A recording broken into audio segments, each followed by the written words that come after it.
HSBN Live is on the air. Welcome everybody to South Dade High School for tonight's Miami-Dade game of the week between the Key West Conks and the South Dade Buccaneers. Hello again everybody, I'm Jay Hayback along with my broadcast partner as usual, Mr. Justin Bresner. Justin, welcome. Thanks, Jay. Looking forward to another great one here, weather permitting. We got some clouds in the area, a lot of wind, but looks like we're going to get this one kicked.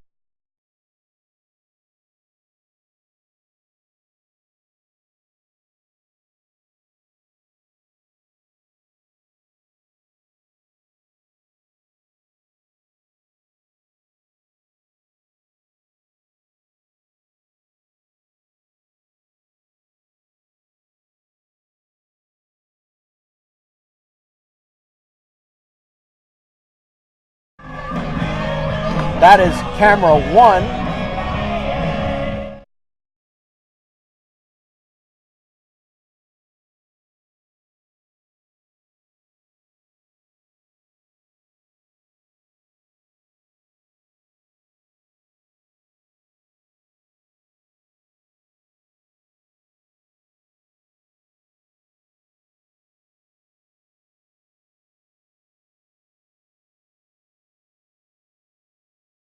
With a 6-8 record, 1-0 in the division. In the district, South Dade Buccaneers head coach David Houts has a record of 6-6, 2-3 in the district.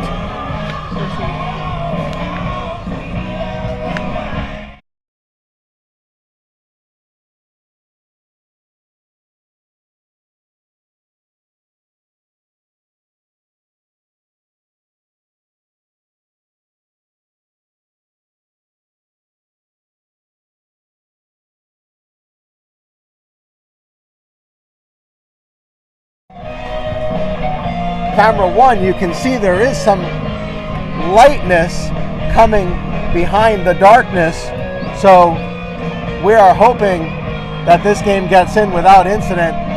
Justin, there's a familiar name on the mound for South Dade, as we did several South Dade games last year, Nick Sosa. Nick Sosa has been very good for the South Dade Buccaneers, and this season has been no different. 8 2/3 innings pitched, a 1.62 ERA, a 2-0 record, 15 strikeouts against 4 walks, a 4-to-1 ratio for Nick Sosa.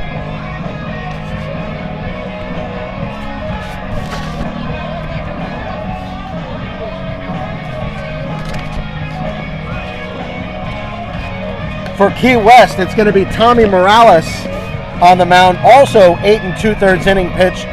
Also an excellent record in ERA, a 1-0 record with a 0.81 ERA.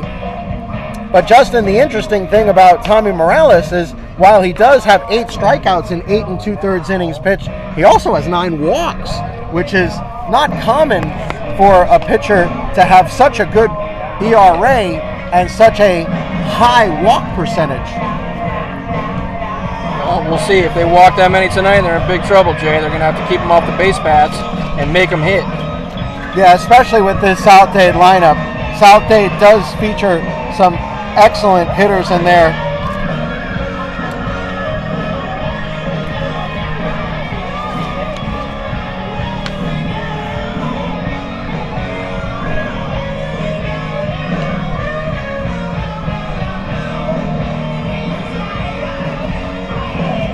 And we are about 25 minutes from first pitch here. So grab your favorite beverage and your favorite chair and get ready for some great baseball action as Key West has traveled, what is it, 3 hours, Justin, to come play this game tonight? It's got to be at least 3 hours. It's a good run.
Packard, the right fielder.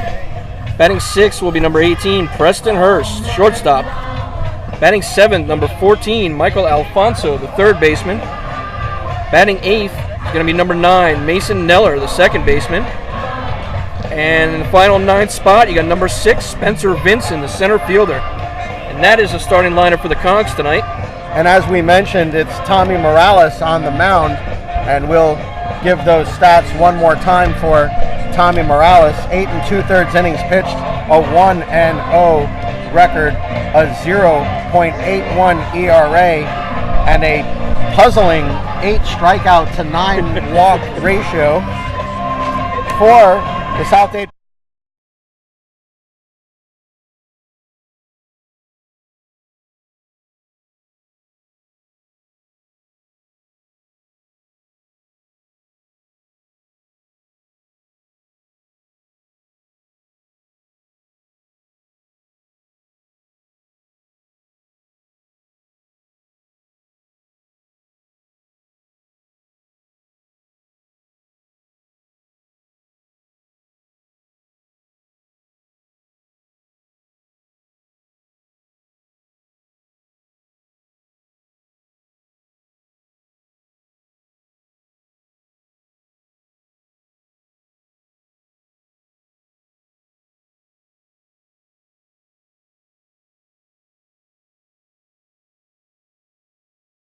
Baseman Felix Quinones, and it's going to be Nick Sosa on the mound, and we'll give you his stats one more time.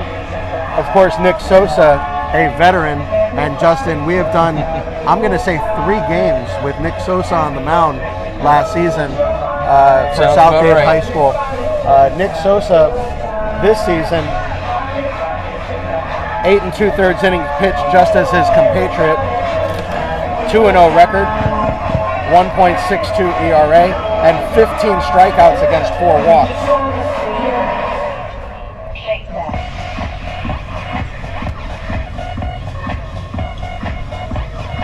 So we can expect a very good pitching matchup tonight.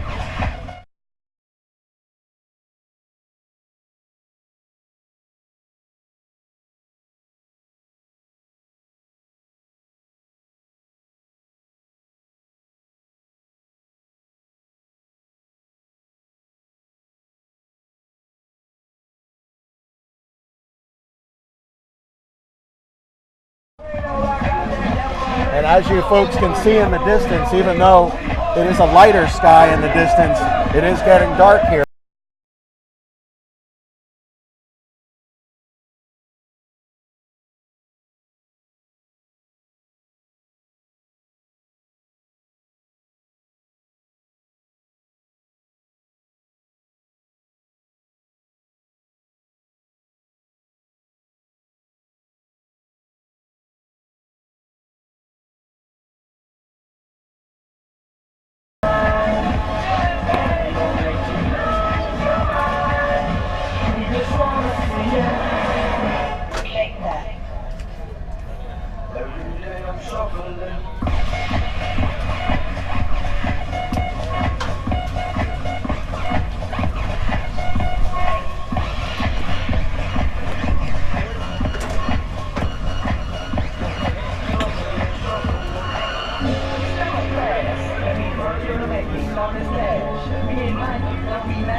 are Ron Darwin in the field and Jesus Amador, our very good friend at home plate.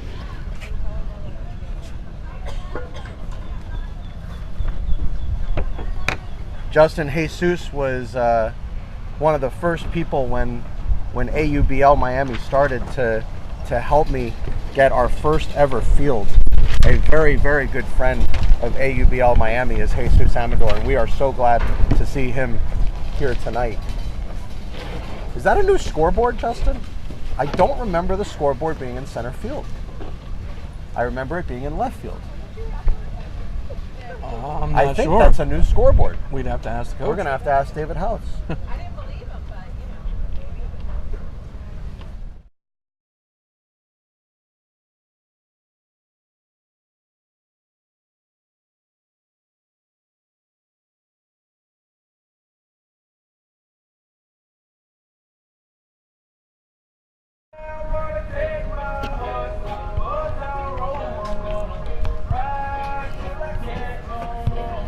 So you're doing so well, Jay. You're 1 for 2 now. You did get the Police Academy one correct. We're 1 for 2 now with the scoreboard. Well, the scoreboards have been coming into play, as we've seen with several fields, especially at Hialeah Gardens, where there was actually a full scoreboard presentation given. Yes, there was. Brand new scoreboard for that facility. And the athletic director had told me they were sitting on that money for about 5 years by the time they actually got the scoreboard up and got through the red tape to actually get the scoreboard up. So, not always easy using funds that are public funds like that. No. The coaching staff's going to meet up at home plate now. David House, of course, the hometown Buccaneers coach, and Ralph Enriquez,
and your favorite chair, because we are about ready for action here. We welcome the visiting Key West Comms versus your South Dade Buccaneers. For those of you who are watching right now, tell your friends and let them know that we are live.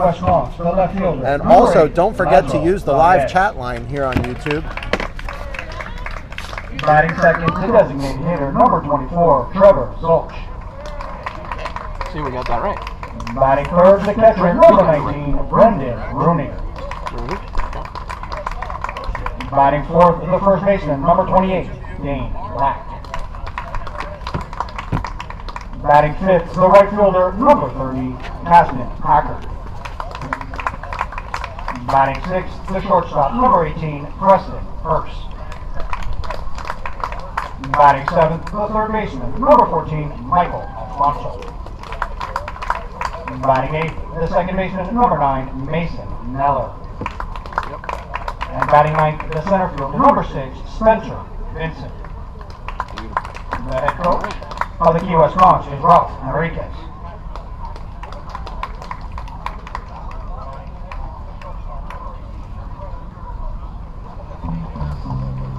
And now, for your South Dade Buccaneers, leading off the center fielder, number 5, Gabriel Morales. On the mound tonight, number 13, Nick Sosa. Batting third, the shortstop, number 2, Henry Alfonso. Behind the plate, and batting fourth, number 23, Daniel Lavoy. Batting fifth, the designated hitter, number 20, Luis Urquiaga. Batting sixth, the first baseman, number 6, Chris Gonzalez. Batting seventh, in right field, number 17, Piano Fuentes. Batting eighth, the third baseman, number 11, Danny Perez. Batting ninth, the left fielder, number 14, Brandon Moreno. And on second base, number 1, Felix Ramones.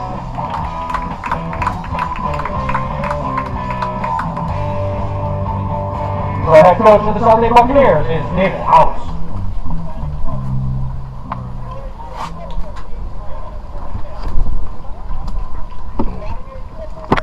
Time for the national anthem. Ladies and gentlemen, we ask that you rise, please remove your hats, and honor us with the playing of the national anthem.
Me.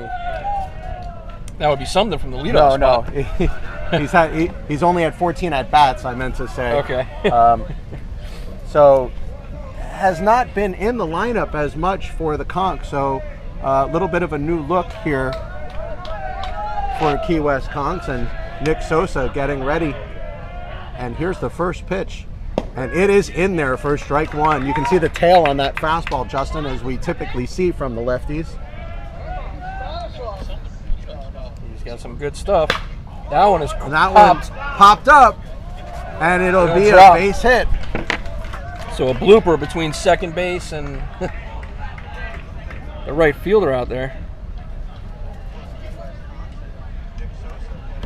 So we'll go down as a hit, and that'll bring up number 24, Trevor Zelch. Zelch, the DH. Boy, that's a tough way to start for South Dade. He pitches to contact, gets bad contact, and does not get rewarded for it, does Nick Sosa, but Valdez does get rewarded for it. Yeah, just enough juice to get over the second baseman's head and not enough juice to put it all the way in the outfield so the outfielder can play it. In no man's land, the Bermuda Triangle right there. He's got a nice lead on first. There's a bunt attempt, Jay. To the pitcher, Sosa, who fires a strike and gets the out. So good sacrifice there from Zelch.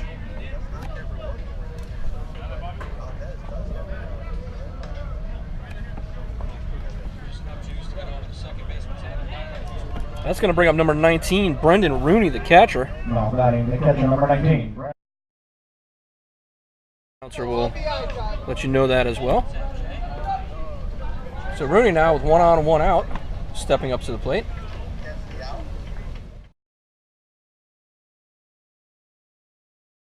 And drops in for a strike. Nice curveball. Sosa definitely finding the strike zone so far.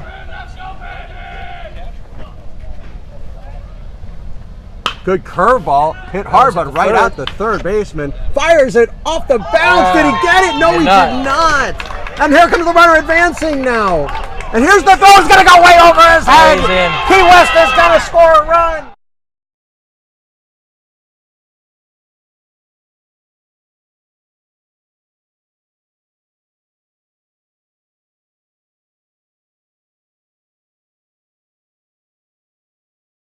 On the third baseman, and then an error on the first baseman, so it'll start with an error on Daniel Perez, the third baseman, and then Chris Gonzalez, the first baseman, threw it over his head. But regardless, it is 1-0. 1-0. And here comes Dane Black. In favor of Key West. Fastball just missed at the knees. Black, I believe I saw his feast or famine for the Conchs. Yeah, 14 strikeouts, 8 walks.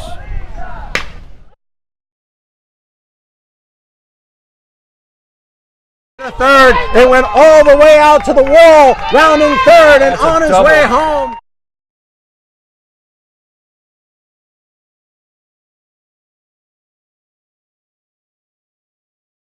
To Brandon Rooney and telling him to get back to third base. So it'll go as a ground rule double for Dane Black.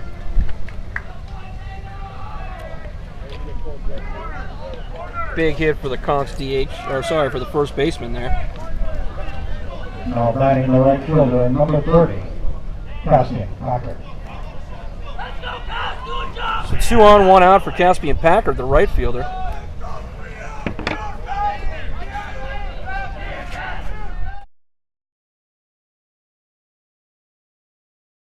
But foul.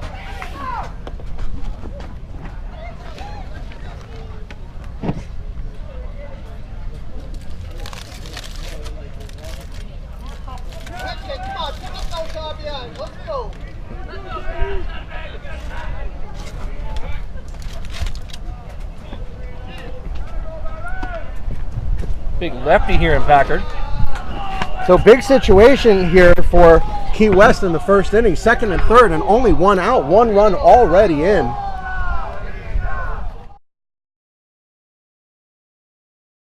To play tonight.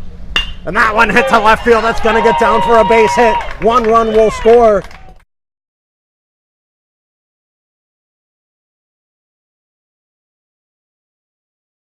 Will remain at third. It'll now be runners at the corners as Packard got a good piece of that one, went the opposite way. That was a good bit of hitting there, Justin. It was, and the big lefty put it right where he needed to be. It's now going to be Preston Hurst. Hurst this season hitting .244 with 6 RBIs.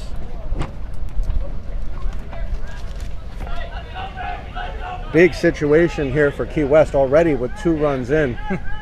And that one hit foul, the fastball tailing away. So far this inning, Lazaro Valdez started the inning with a bloop single and eventually scored on the 2 errors. A sacrifice by Trevor Zelch brought him to second base. And ever since then, it's been a hit parade, Justin, as Dane Black doubled down the left field line, and now Caspian Packard with an opposite way single into left field.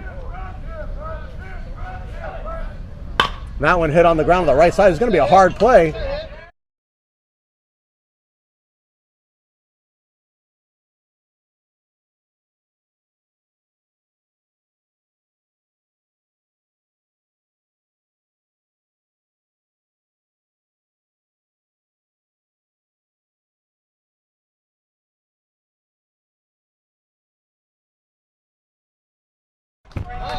Stay hot, kids, stay hot. Keep swinging the bat.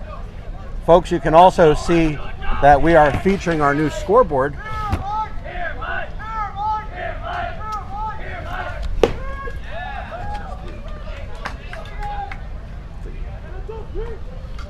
So this is number 14, Michael Alfonso, the third baseman.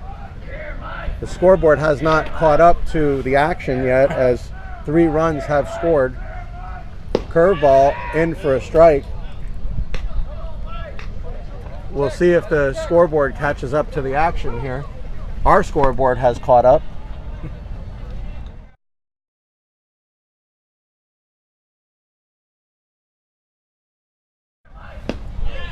Just missed outside with that offering. I haven't seen it yet.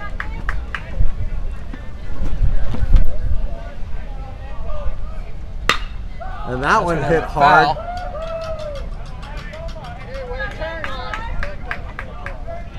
Scary contact being made here, Jay, early by the Conks.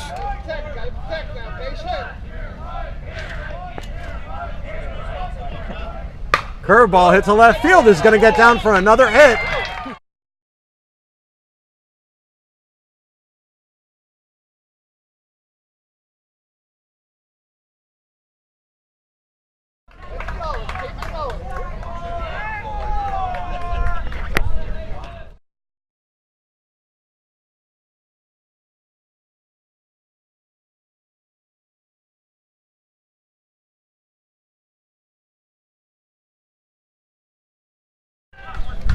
So Mason Neller now at the plate, second baseman for the Conks.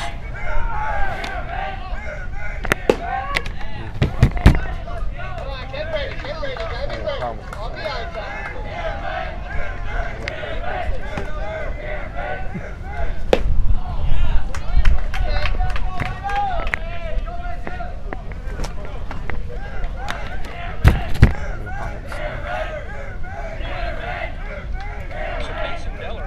Scoreboard is now caught up with the action here.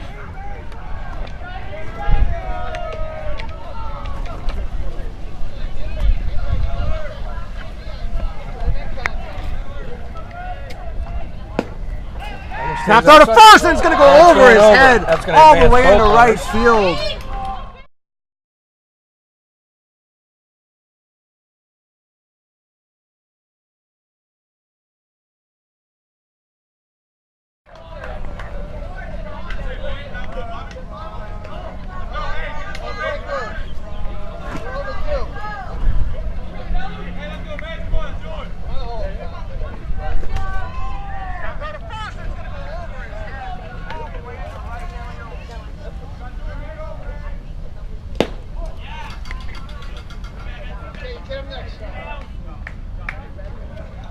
Neller goes down on strikes. Now up to bat, the center fielder, number 6, Spencer Vincent.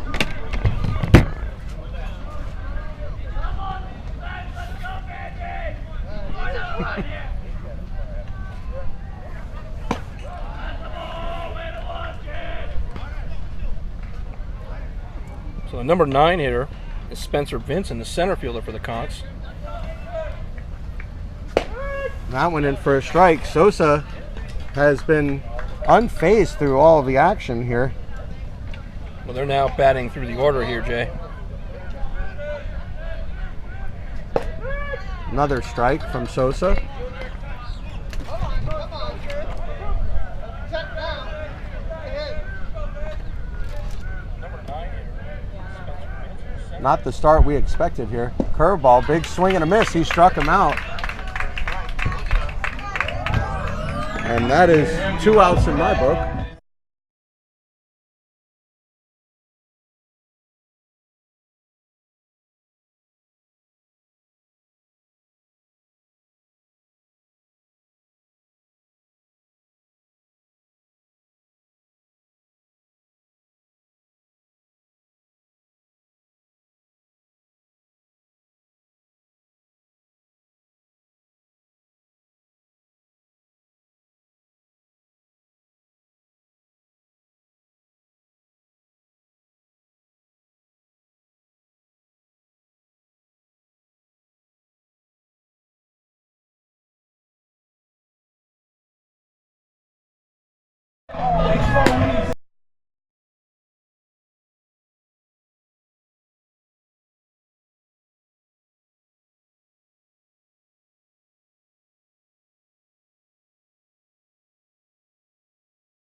On the mound for the Cox, number 3, Tom Morales.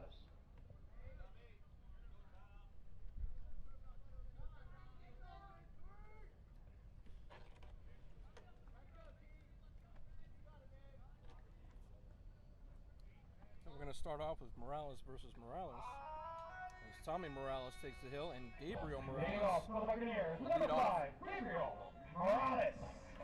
the center fielder.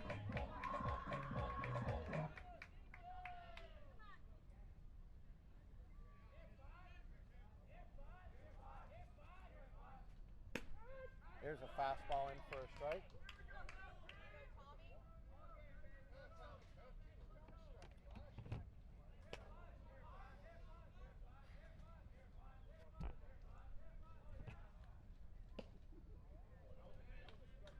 Just missed with that one.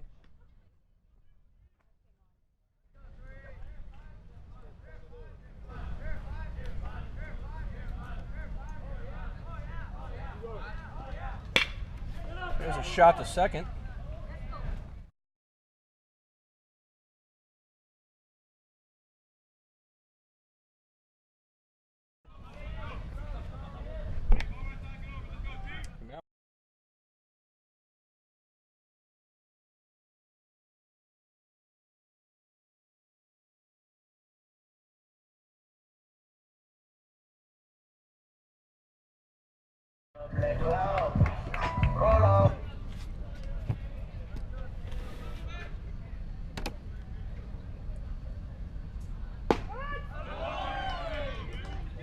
First pitch strike to the lefty.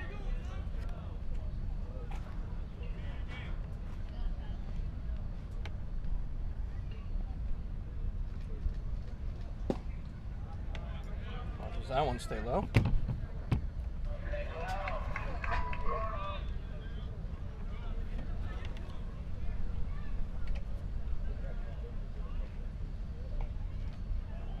That one sliced foul.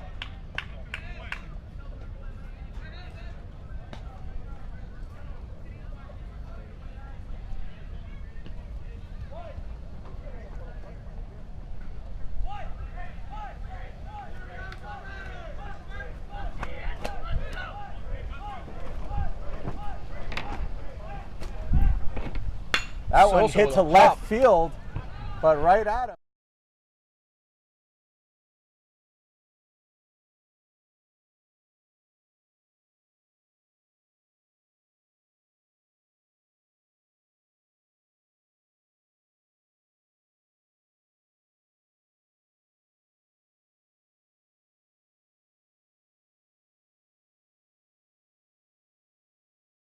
Shortstop for the Buccaneers. Need to get something going here. That one's fouled back.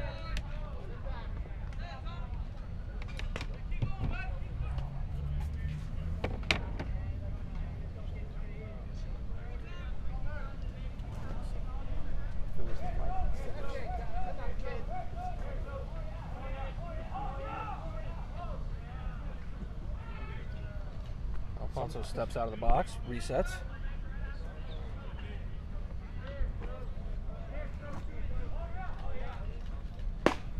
That one's left up high.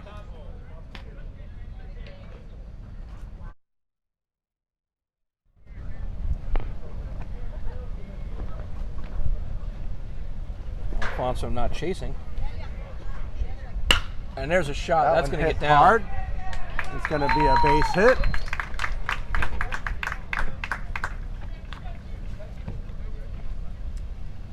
Two-out single for Henry Alfonso. That's going to bring up number 23, Daniel Lavoie, the catcher.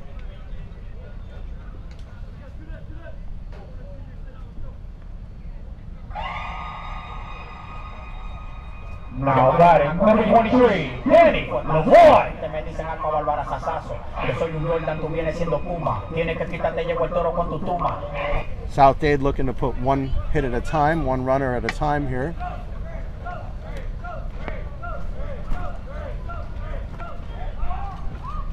That one popped up. Where's that going to go, Justin? The wind blowing that foul. On the visiting dugout.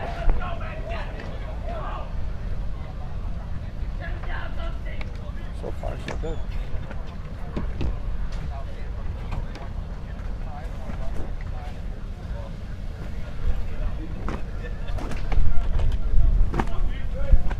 Glad to see people using the text line. Keep them coming here, folks. Runner Runner goes. Hit on the ground. There's going to be a hard play. And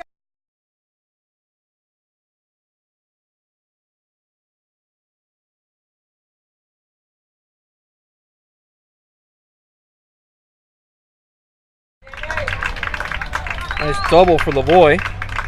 that'll go as a hit and an error. Lavoie gets a single and gets second base on the error. Alfonso gets two bases on the error.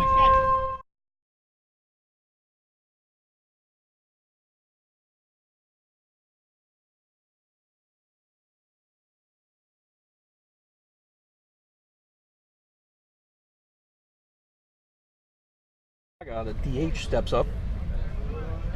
One on, two out.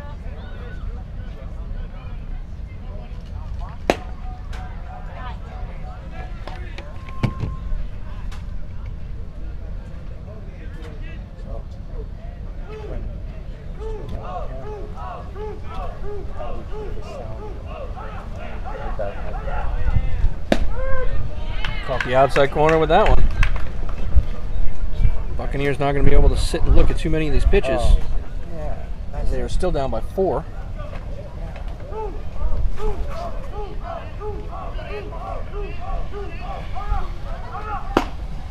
Left that one inside. Audio difficulties have been taken care of. We thank everybody for hanging in there with us and pointing it out to us on the text line.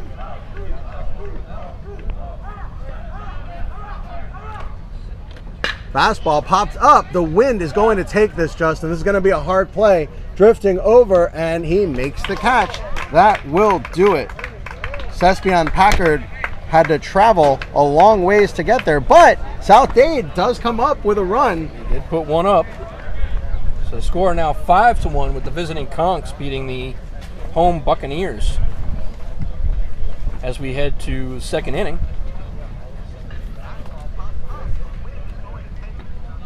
And for the Conks, it's back to the top of the order as they did bat through the first inning.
That one's chopped on to the shortstop.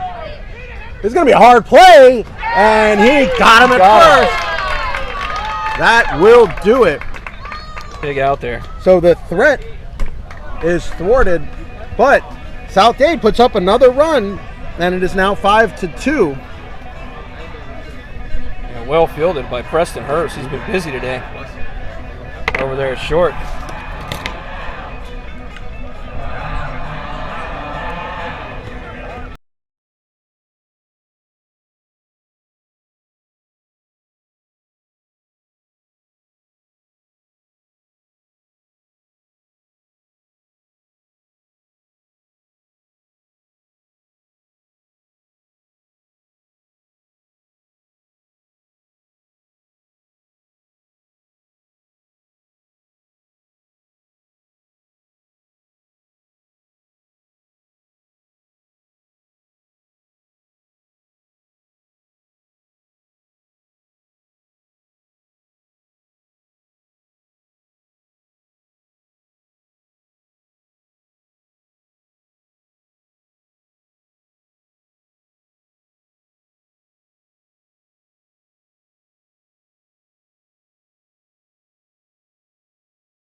Again, we apologize for the audio difficulties we had there, as we have corrected those once again. Leading off for Key West, number 30, Caspian Packard. It's going to be Caspian Packard, singled and scored in the first. It is 5-2 in favor of the Key West Conchs over South Dade Buccaneers right now. South Dade has scored a run in each of the first 2 innings. Leaves that one high and outside. Key West put up a 5-burger in the first inning. I got burgers on my mind, Justin. What can I tell you? I got burgers on my mind. Even though all you've had is a hot dog. There's the fastball in for a strike from Sosa. All right, they put up a 5 hot dog. Okay. Although it doesn't really match. I think the hot dog would be more That one's popped up. Of what South Dade has been putting up. They've put up a hot dog in each of the first inning. 2 innings. I wonder where that expression came from, a 5-burger. That's a good question. There's the curveball and hit up That's the how you get middle. down. Shortstop coming Nice over to play. play. Got it. You know, too much topspin on that one, Justin, as it sent the ball straight down. And it made it easy for Henry Alfonso to scoop it up and get the out at first base. Number 18, Preston Hurst. So 1 out in the inning. It looks like Nick Sosa has settled this game down, Justin. Not that he was really the problem. No, he was just getting a lot of contact made and some errors in the field and, you know, just some bad luck. It really wasn't Sosa's doing those 5 runs. Those 5 runs could have easily been 1. Well, Preston Hurst looking to get his second hit of the day. Fastball left up and out. Good velocity on that fastball. We do not have the jugs gun with us tonight as we typically do at Miami-Dade College.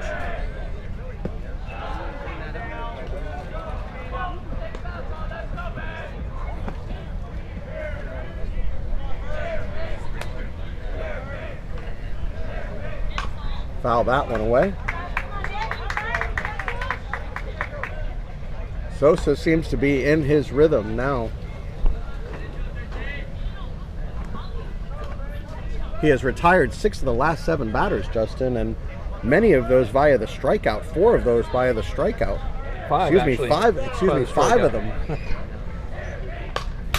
He got a piece of that one. Hurst just trying to stay alive in this at-bat, not wanting to be another strikeout victim from Sosa. Ooh. Way up high. Count full, says Jesus Amador.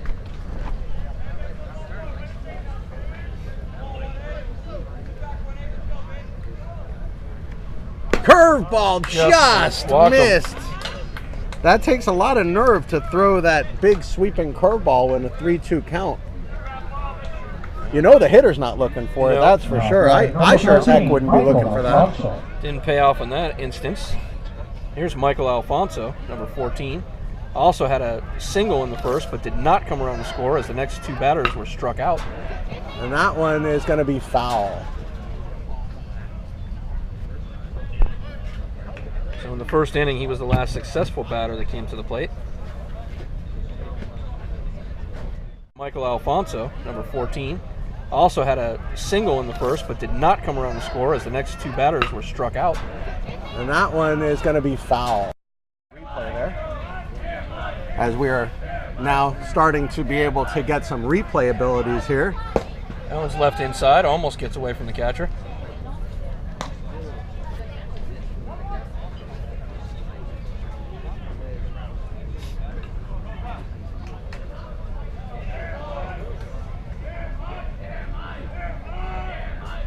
Fastball popped up. The wind has died down. The right fielder called him off at the last minute. Keanu Fuentes came flying in from right field and took control of that. Justin, it is his ball, but he did seem to be a little far away to be able to make that call, especially with the wind blowing in the way it is right now. He was able to shuttle over there and grab it. So no harm, no foul. As Mason Neller comes to the plate for the Conks. And took control of that. Justin, it is his ball, but he did seem to be a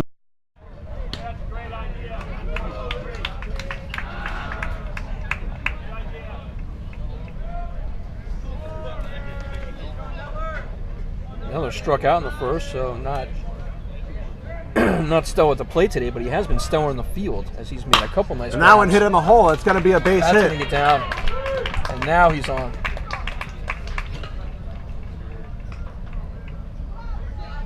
So now it's Spencer Vincent who is one. Neller struck out in the first, so not not stellar at the plate today, but he has been stellar in the field as he's made a couple nice. And that one hit in the hole. It's going to be a number 9 batter.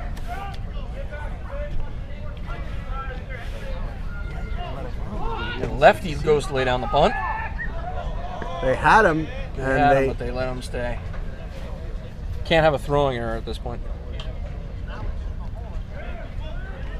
And we are working on getting you some replays, folks. So as we can, we will try to get you some instant replay. So 2 out. Runners on first and second. For the number 9 hitter, Spencer Vincent, the center fielder. Keeping a very close eye is Henry Alfonso on the runner at second base, which is Preston Hurst. That one hits off the home plate.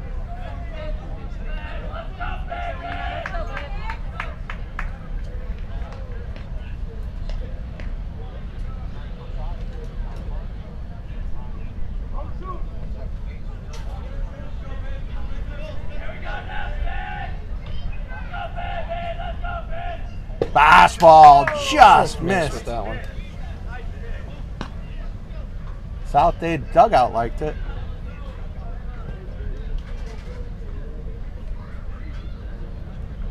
That's a good pitcher's pitch with 2 outs and 2 strikes. There's a strikeout. He got him, and that will do it.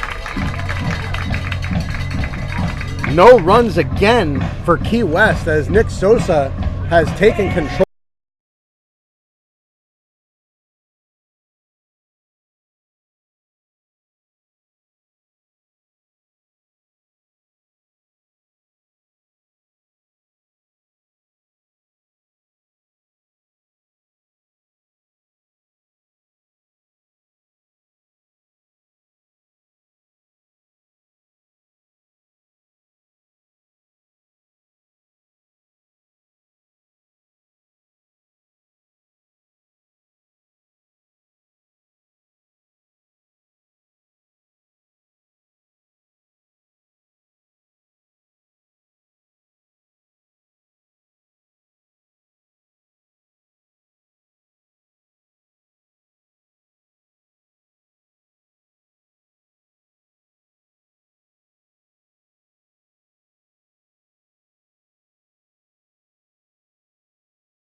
Leading off for the Buccaneers will be Daniel Lavoie, the catcher. Had a double back in the first. Leading off for the Buccaneers, number 23, Danny Lavoie.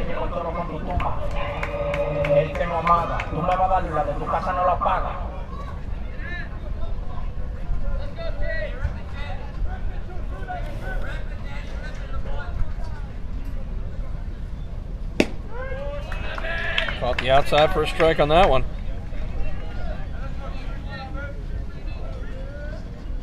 Morales able to get out of a bases loaded jam in the last inning. That one's pop foul.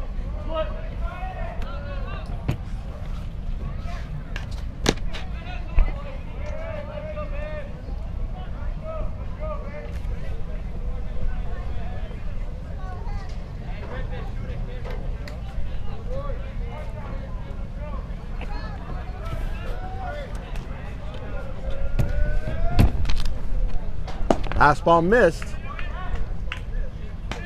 Justin, I think this inning is going to tell us a lot about the story of this game because we're in the bottom of the third inning. It is a 5-2 game, very much within reach for South Dade High School, but they've really been unable to crack that lead for Key West. I think they're gonna have to keep putting up runs if they're gonna get back into this game.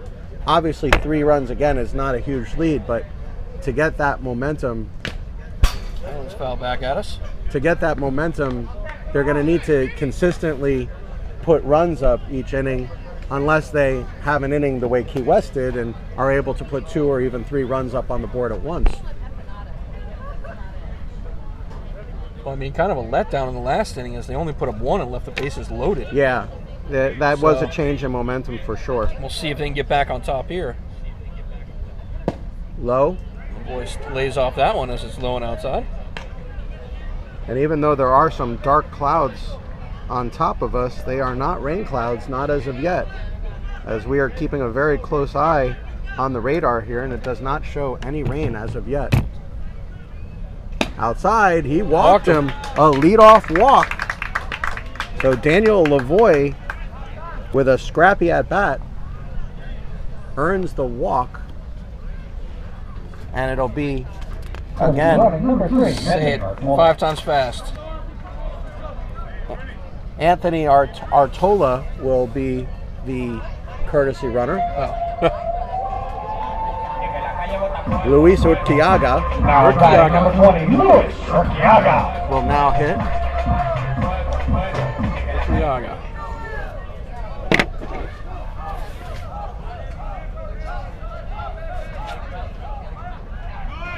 Runner goes. Here's the throw to second base. He's going to be safe at second.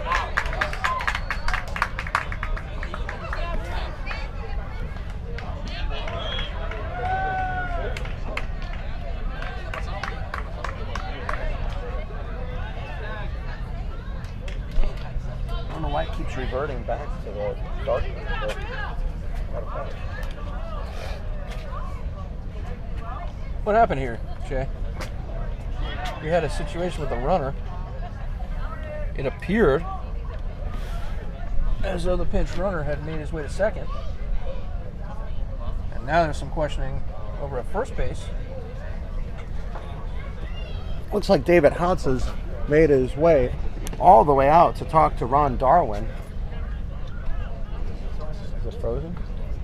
Oh.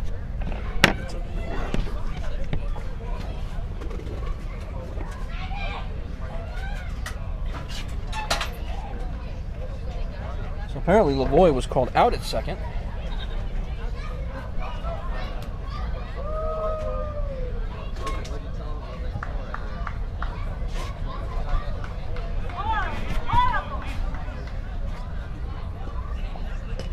So Lavoie caught stealing. As the bases are empty now for Luis Urtiaga. Urtiaga flew out to right field in the first inning.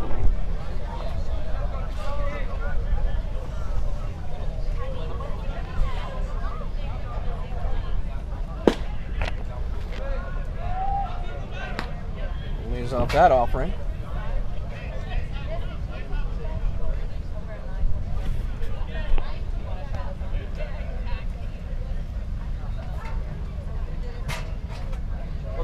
mystery is solved. As when I went to go fix our camera number 2, which now, by the way, is fixed, I got the chance to speak to David Houts. He said that he went to speak with Ron Darwin, and Darwin said he always puts his arms in the air before calling it out.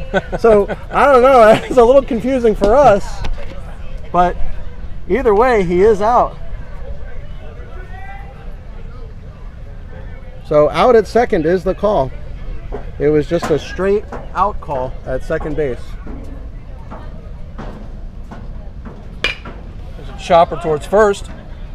Was it fair? It was fair. Yes, it was. It'll go 3 unassisted if you're keeping score at home, and we hope that you are. Remember, folks, we will check your work after the game. Now batting number 6, Chris Gonzalez.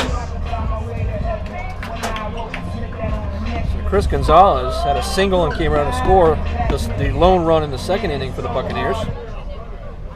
They'll now attempt to get something going with 2 outs here in the bottom of the third. Oh, that one hit him.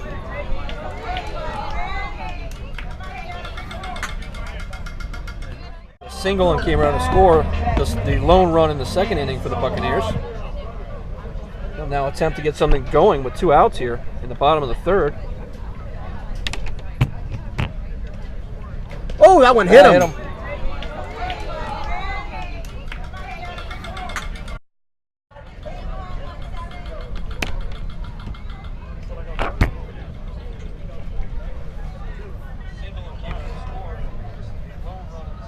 Don't slide too much.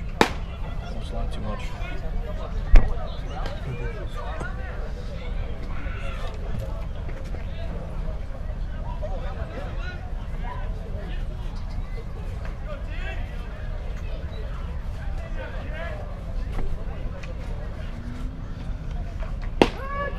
That one's in for a strike.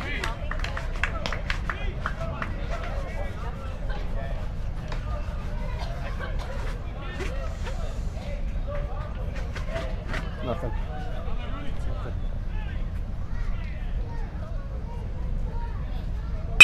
That one is hit to right field. Shallow right, I should say. And he makes the And catch. that will do it. So no runs for South Dade High School. They'll leave 1. And it is still 5-2 in favor of the Conks. We go to the top of the 4th inning. You are watching HSBN Live.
Valdez 1 for 2 on the day.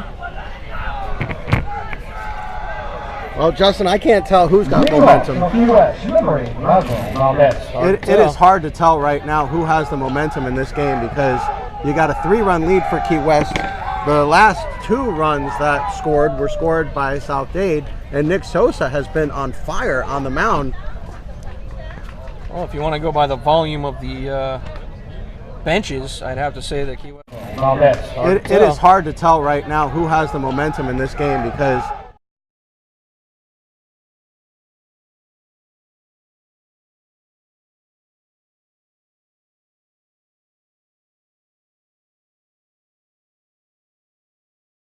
Valdez with a chopper right at short.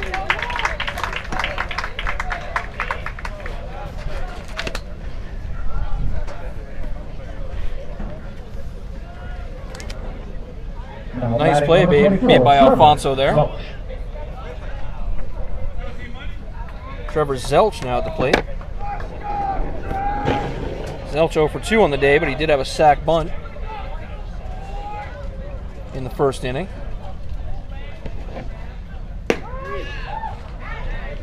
That one's in for a strike. yeah, 0 for 1, 0 for 1 with a sack. 0 for 1, sorry.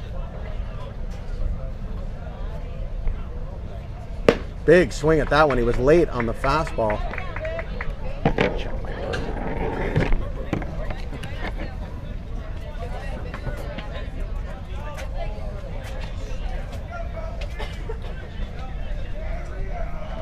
Clouds ominously closing in on us now.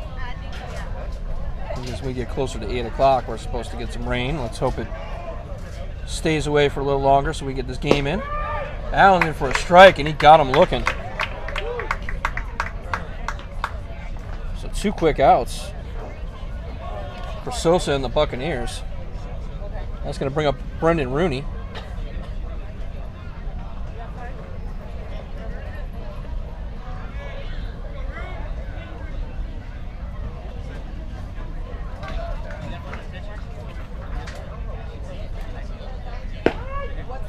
Pitch in for a strike from Sosa.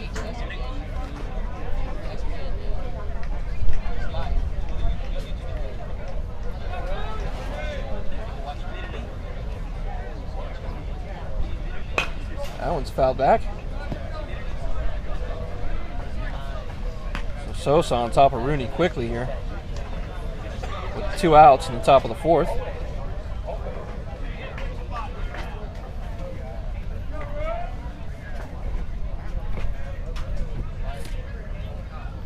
That one missed. Low in the dirt there.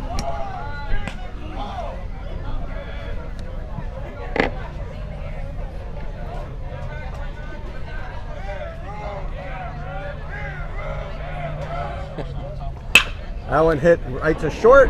Nice Sunday hop and over to first. A good arm. And he got him. That will do it. A quick inning. Nick Sosa seems to be getting stronger for South Dade. It is 5-2 in favor of the Conks. We go to the bottom of the 4th inning. You're watching HSBN Live, Miami-Dade.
Opening credits for Las Vegas for James Conn back in the day.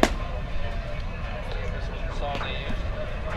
Yeah, I think it was used in another Vegas. So Daniel Perez stepping into the play for the Buccaneers now. Here in the bottom of the 4th. Leading off for the Buccaneers, number 11, Danny Perez.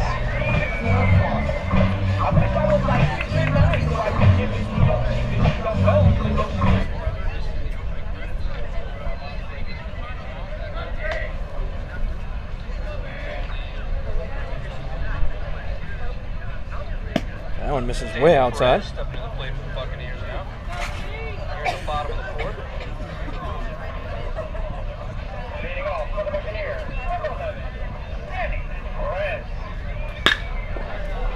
Perez with a shot. That's going to be, wow, almost overran it.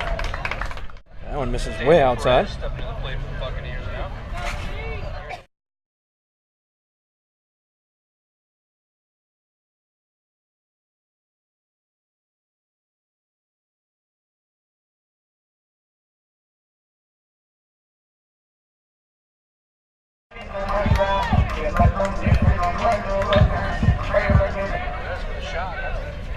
So no on, one out for Brandon Moreno. Moreno walked back in the second.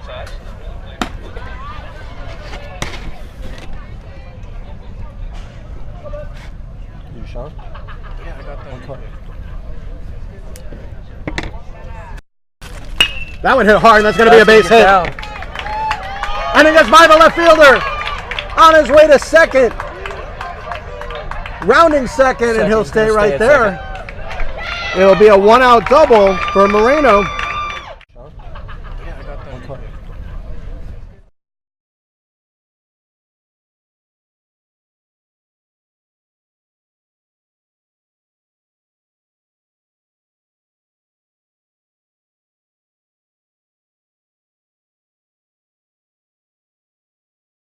Gabriel Morales. It'll be a one-out double for Moreno.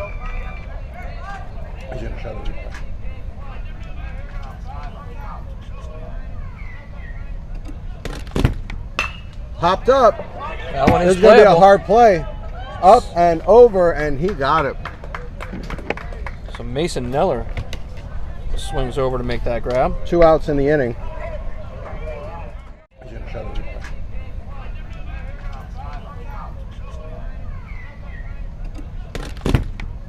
Popped up. That one This is is going to be a playable. hard play. Up and over, and he got it.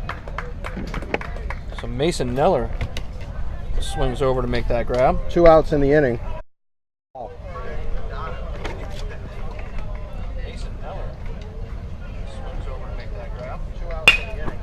Again, first ball hitting, but over the second base, he got him. That'll close do it out.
Doesn't matter.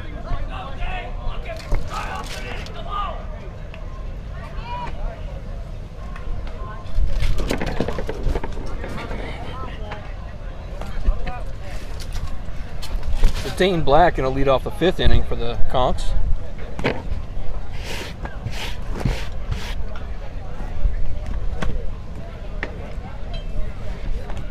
Leading Shortstop at 5 for QS, number 28, Dade. Black.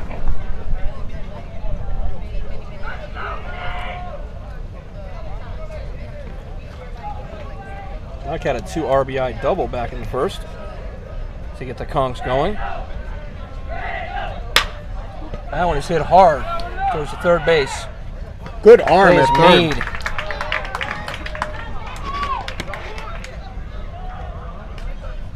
Nice play by Daniel Perez. You can see the arm. Now to bat, number 30, Caspian Packard. Caspian Packard now at the plate. The right fielder, 1 for 2 on the day. I went to look for some pitching stats for Perez, Justin, when I saw that arm at third, and I couldn't find any.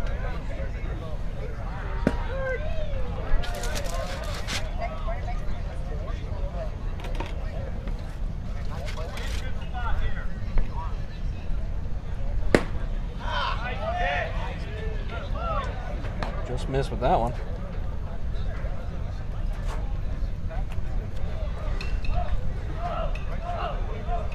Look at the curveball. Had them all twisted and turned. Yes, he did.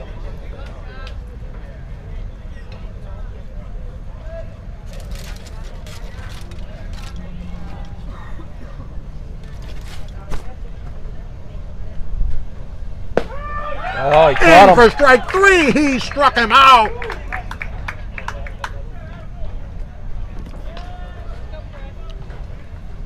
Two quick outs here in the 5th. Now batting number 18, Preston Hurst.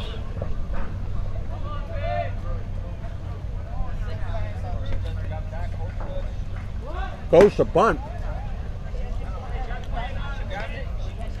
8 strikeouts now for Sosa. 4 swinging, 4 looking.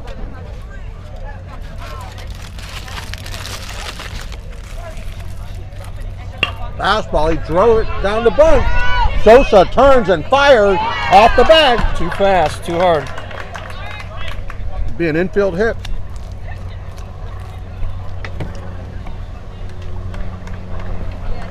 That'll bring up Michael Alfonso.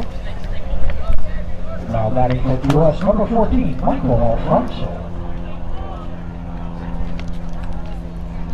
So 2 out, 1 on for the Conks. Alfonso at the plate. Another bunt with 2 outs. Not sure. Very surprised. He got him, and that will do it. Don't know about going for it twice like that. 1 on for the Conks. Alfonso at the plate. Another bunt with 2 outs. Not sure. Very surprised. He got him, and that will do it. Don't know. Hey.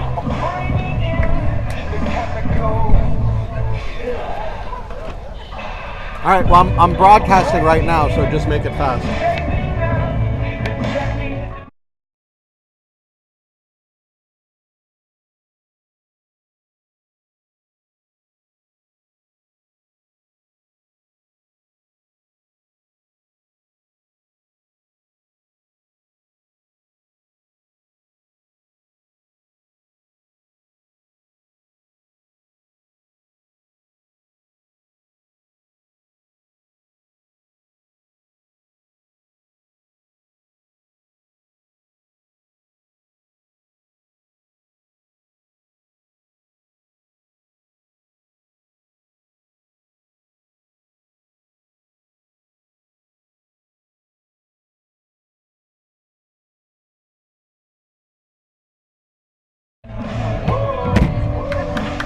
All right, folks, we go to the bottom of the 5th inning. So Now we Mason are gonna- Neller's going to take a seat. We're going to have a pinch hitter here. Danny Perez.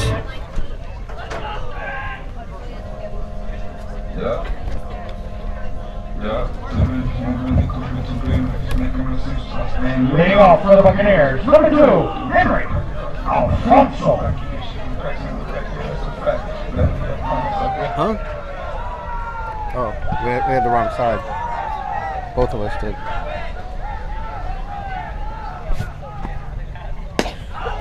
Oh. starts him off with a strike. Danny Perez in for Henry Alfonso. Not sure what's going on, if there's an injury here. Fouled straight back. No, this is Henry Alfonso. Okay. Well, we were told, 9 for 11. Yeah, we were told. Jesus Amador told us 11 in for 9. I don't know. Maybe that was a Key West substitution. I believe so. I believe Mason Neller is out. Okay. And that one hit to center field, coming in, and he makes the catch. For Curtis Knowles. Now it's going to be Lavoie. Lavoie has not made an out tonight. Singled in the first, walked in the third. Now to bat for the Buccaneers, number 23, Danny Lavoie. Lavoie is a junior, and we saw him last year, Justin, so he was starting as a sophomore.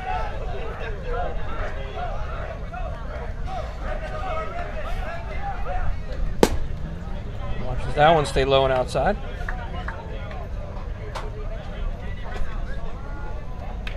You can feel the tension here on both sides. Foul that one right at us.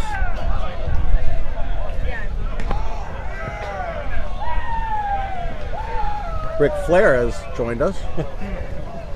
Several Ric Flairs have joined us. Maybe the entire family.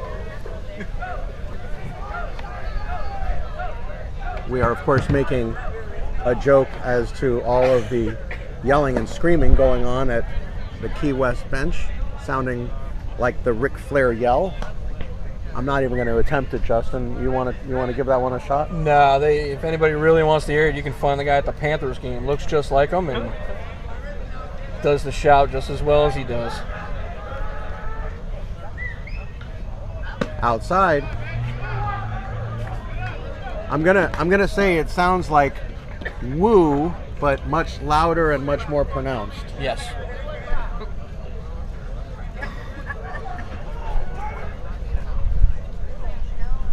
That one hit hard to left field. Going back. It's going to be over his head, and it's going to be over the wall. It is a home run. Daniel Lavoie has cut the lead to 5-3.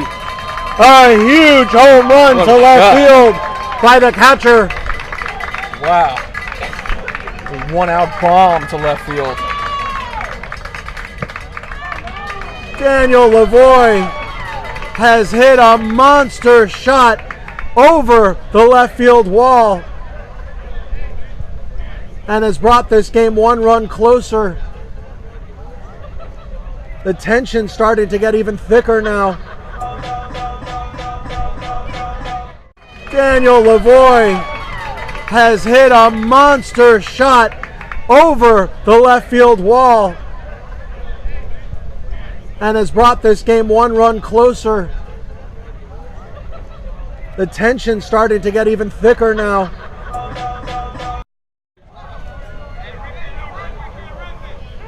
You know, one interesting thing about this game, Justin, as we're in the 5th inning, not one batter for South Dade has struck out. Correct. That is correct. So no strikeouts from Morales, but hits that one, a number. This is going to be a hard play, and it will be no play. And we'll show you the replay of that one. Dade has struck out. Correct.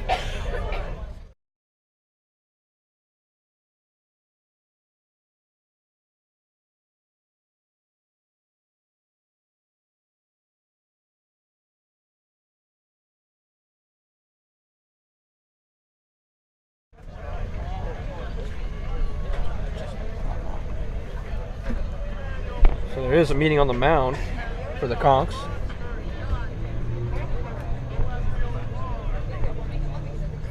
Jesus Amador coming to break it up. Little action here now, Justin. All of a sudden, South Dade has the tying run at the plate, only one out. That's going to be Chris Gonzalez, who also has not made an out tonight. Singled and scored in the second and was hit by a pitch in the third. And a good lefty-righty combination here for South Dade, a left-handed batter against the right-handed pitcher.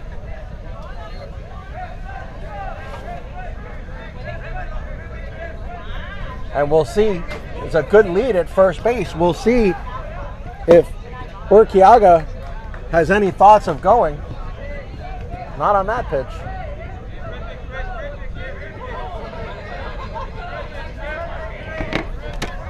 Big situation here for both teams.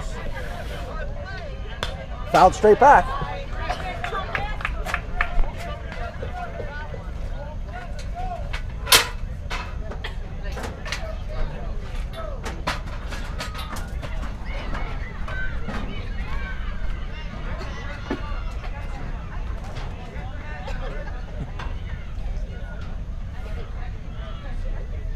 Way outside. And a hitter's count now, Justin. The tension rising.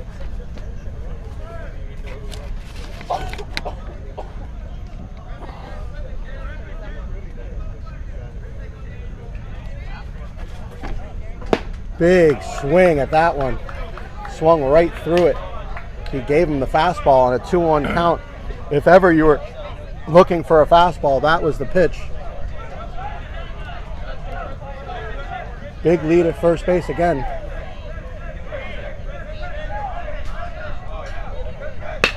Puts it in play, and he bobbles it. He bobbled it. It'll go as an error. Oh boy.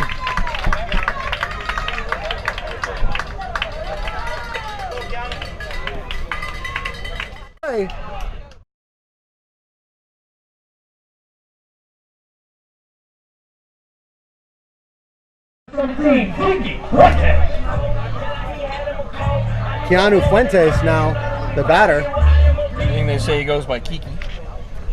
Kiki's fine with me. Kiki is a junior hitting .269 this season with 5 RBIs. Big RBI situation here for him.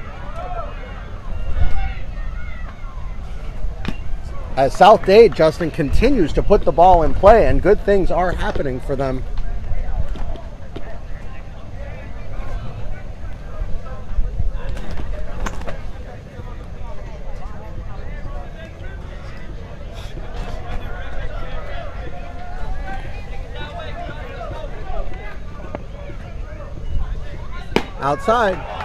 Outside corner.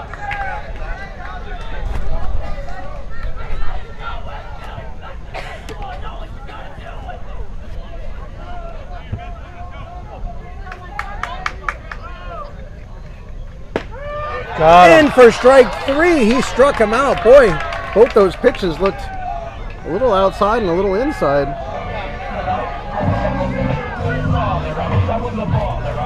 First strikeout for Morales tonight. We love Jesus Amador, but I don't know about those last 2 pitches. Maybe he got texted that he was late for dinner. Here's Daniel Perez.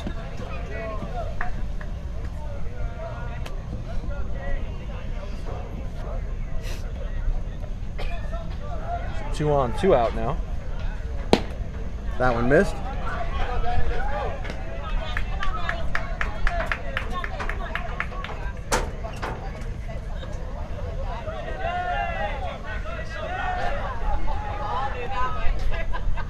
That one gets away. Both runners will advance. Urquiaga on his way to third. Gonzalez on his way to second. So now a base hit will tie the game possibly here. That is a big wild pitch there, Justin, because it does change the dynamic dramatically here. It also opens up the ability to walk him if Key West is so inclined. And they are not. They pitch to him. Another ground ball short, and he bobbles it again. Unbelievable. This will score another run.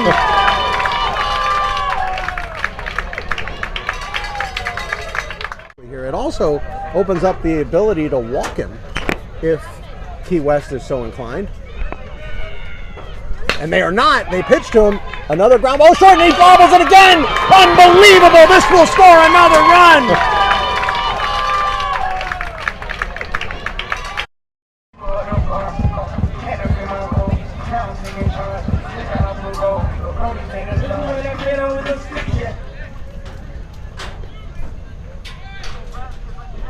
Did you put it in? 5-4. Moreno reached base in his 2 previous at-bats.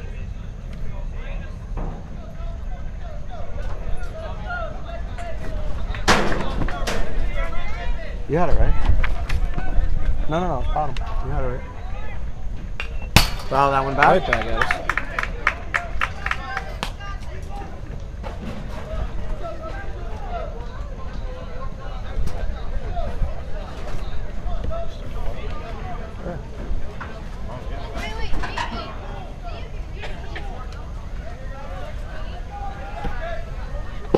Big swing and a miss at that one.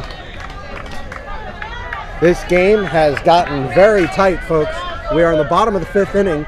It is 5-4 now in favor of Key West. Key West scoring all of their runs in the 1st inning. South Dade scoring 1 in the 1st, 1 in the 2nd, and now 2 in the 5th. Curveball missed low. Oh, and you can see he spun around and jumped. Tommy Morales really wanted that pitch.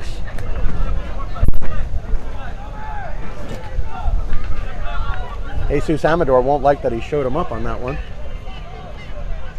Another curveball, and that one fouled, and fouled it off himself. He might need the feared ankle brace.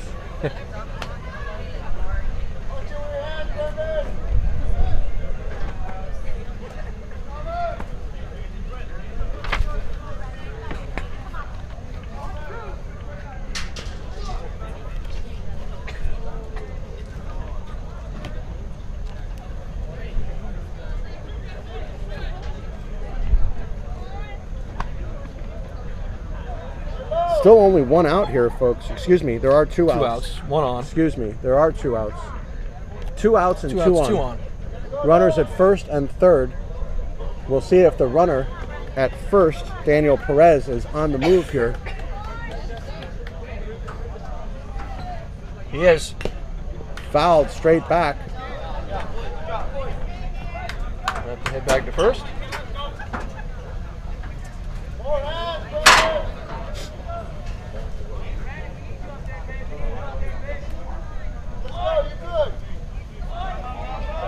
Brandon Moreno in the catbird seat here. He has reached both times he's been up, reached on an error in the 2nd and doubled in the 4th. Runner goes and he's going to stop. Oh, this is an interesting situation, and they're going to have to let him go. They had to. They had to let him go. Seat here. He has reached both times he's been up.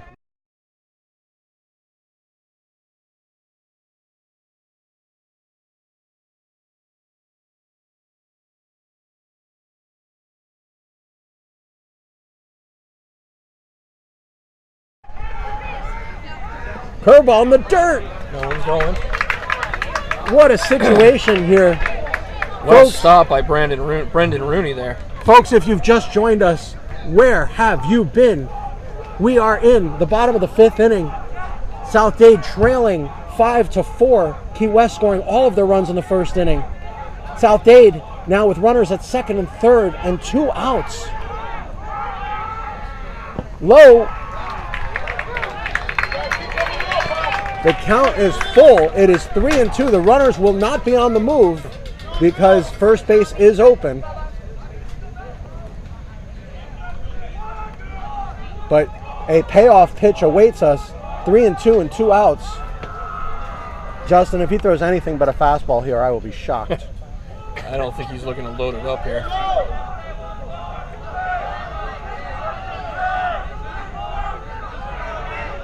Big situation. Curveball, he walked him. Oh boy. It is now bases loaded for the leadoff man. This is the 2nd time that Morales has found himself in this situation tonight. As he was in the same type of situation back in the 2nd. For the Buccaneers, number 5, Gabriel Morales. So it'll be up to the senior, Gabriel Morales, their leadoff hitter.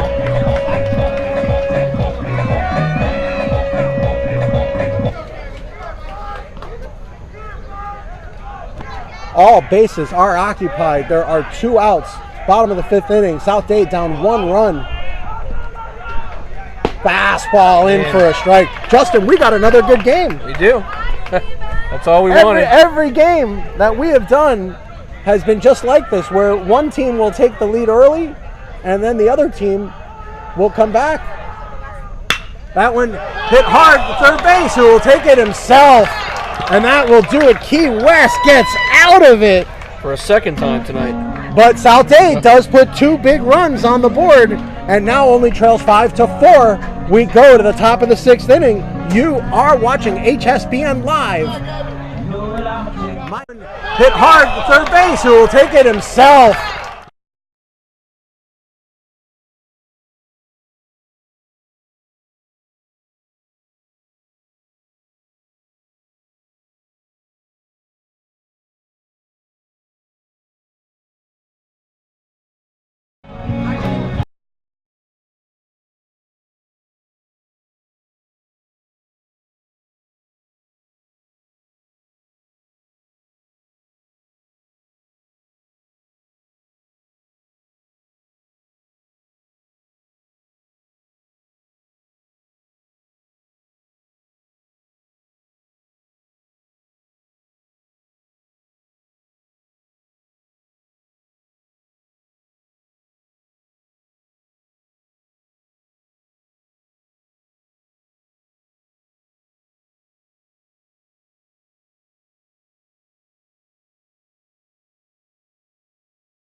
With the other team at bat, but nonetheless.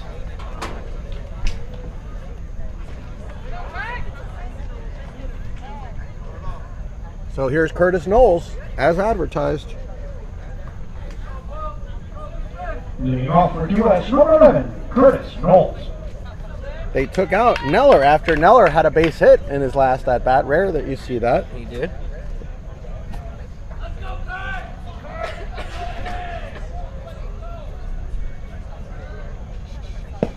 There's a changeup. Look at that Caught it. changeup. Nice pitch from Sosa.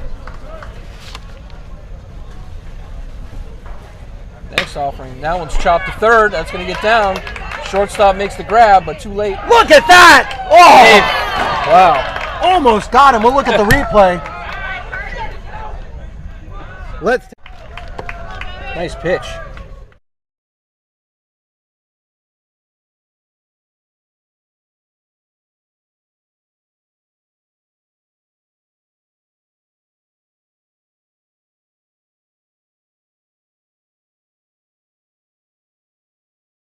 Missed him. So Spencer Vincent, the number 9 hitter for the Conks. That's way bright. That one's chopped foul. That one's way bright.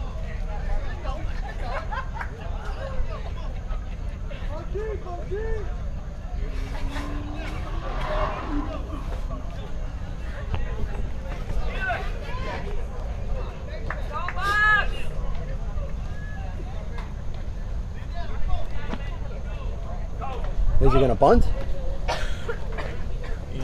Oh, he did a butcher boy. Where is Steve Hertz? And we hope he's watching.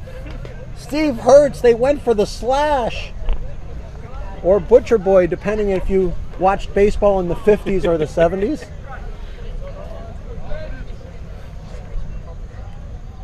Oh, boy. Did they waste an opportunity there, Justin? He goes to bunt again, and he popped it up! Lavoie's coming back, and it comes off the fence! Lavoie was full speed into the fence, Justin.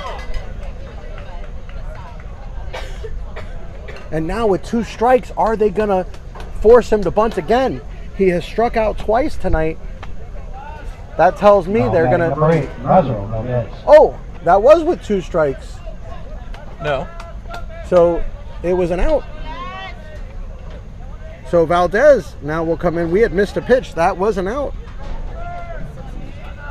He bunted at a 3rd strike.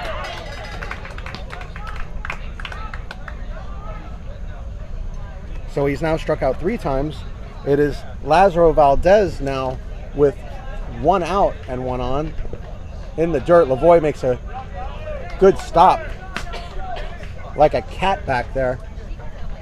Lavoie having a good game. Obviously hit that huge home run last inning.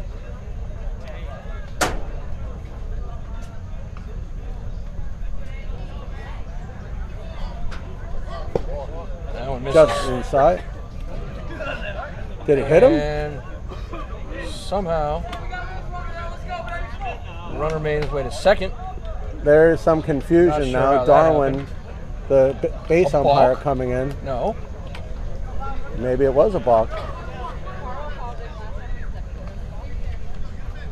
Well, either way, Knowles now over at second. Was base. it a balk?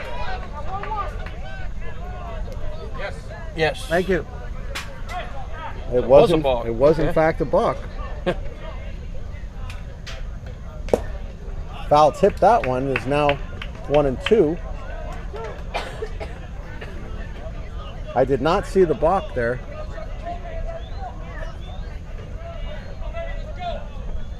Maybe he didn't set, is all I could think.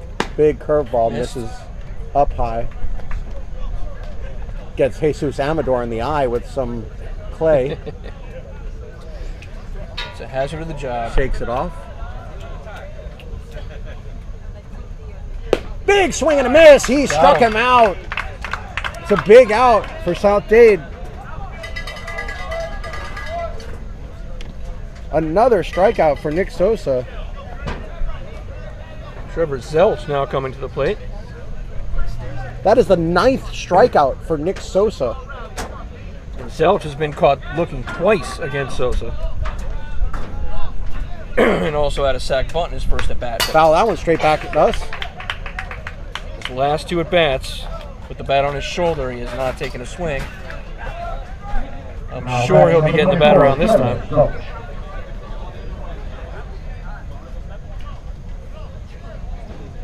Big swing and a miss at that one. Snap throw to second base. He's going to be safe at second.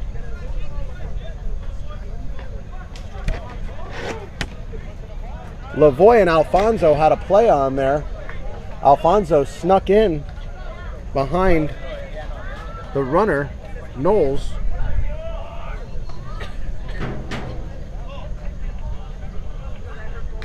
Foul, tipped it in the glove. He struck him out, and that will do it. The 10th strikeout of the game for Nick Sosa. And now,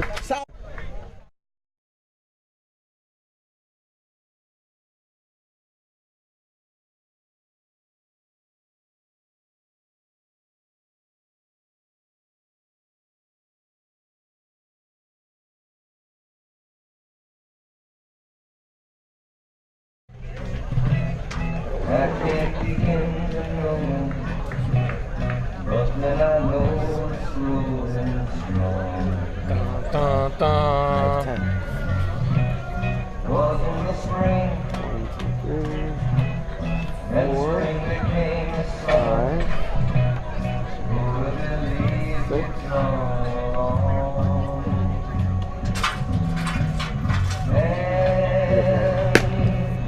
beg your pardon, 11 strikeouts for Nick Sosa tonight on second count. So Nick Sosa has put on a show after a tough first inning, and we have a new Pitching pitcher change. for Key West. I want to say 29? That's not right? No.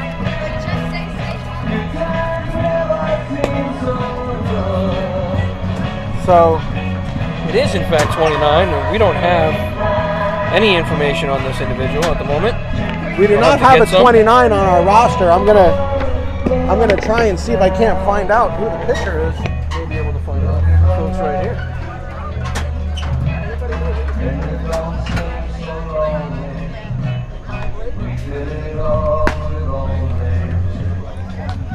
Well, all the fans from Key West were all too helpful, and in unison they all said Ja'Kai Blake. So Okay. Ja'Kai Blake is the new pitcher. We do not have any stats or any information on Ja'Kai Blake. This may be his first action of the season.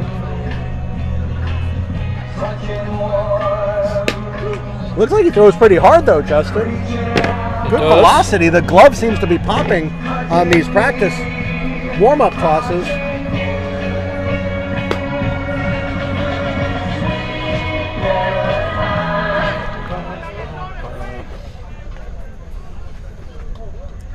Oh, how would you like to come into this game, Justin? You're Ja'Kai Blake. You haven't even pitched this season, and now you're being asked to hold an offense that has not struck out once tonight. Taking the mound for QS, number 29. No, they have one strikeout. Number 29.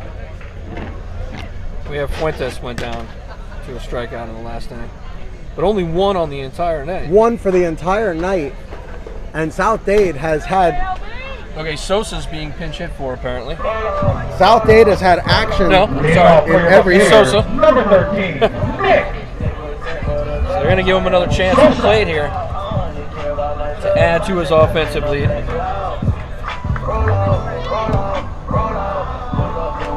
And he will lead off the sixth for the Buccaneers. He's hit the ball well tonight. Only one hit to show for it. He's 1 for 3, but he has hit the ball hard each time he's been up. And what a game this has been. We are looking forward to the bottom of the 6th and then the 7th inning here at South Dade High School. Very, very exciting game. In a one-run game. Fastball misses for ball 1. Inside. Fastball in for a strike.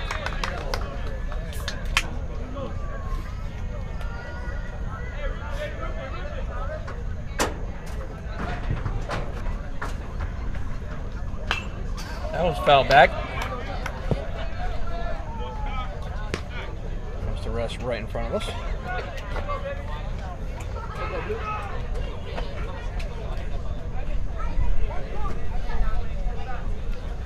So we'll see if Blake is in for the 2-out save, or sorry, the 2-inning save.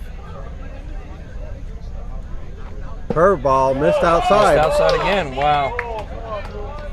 Oh, we got our first action against Jesus Amador from the Key West fans. I heard an "Oh, come on, Blue." Well, still better than what we heard at South Miami. Popped That was up. popped up. It's going to be a hard play. Going back, and he makes the catch.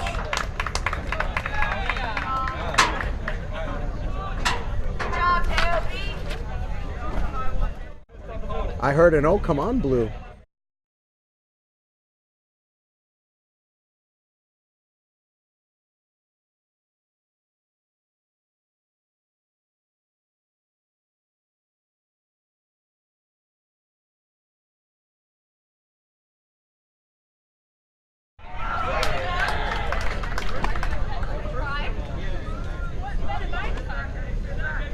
I think that's the replay thing, Jay.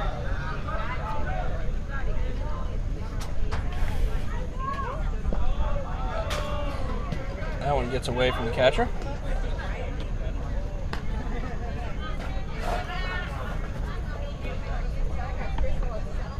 I think that's that. I think it's that little thing he was telling you there's low on storage. The replay thing. No, it's, Oh.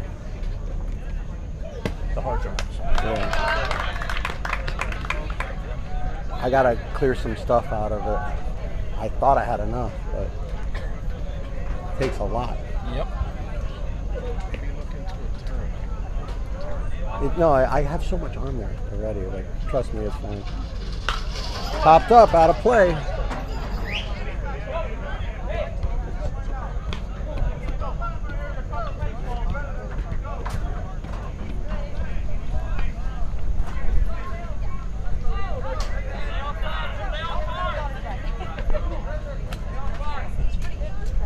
Curveball pounded into the ground, foul. huge situation for Ja'Kai Blake to come into for Key West. And Justin, he has come in like a champ. He has not wavered in any way, come in throwing hard and throwing strikes. So far, so good for Blake. And for strike 3, he struck him out. 2 outs in the inning. And now it's going to be Daniel Lavoie. He has not made an out tonight. Singled in the first, walked in the third, homered in the 5th.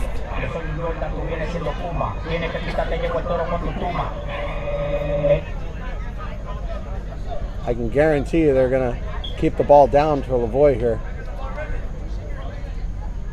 Curveball in the dirt. Just put him on first. Well, I don't know if you intentionally put him on first, but they may unintentionally walk him. The UIBB, as it is known here at HSBN Live.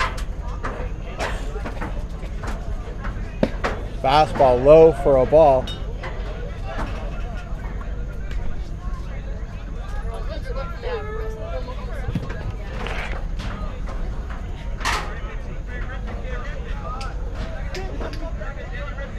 Dade down to their final 4 outs.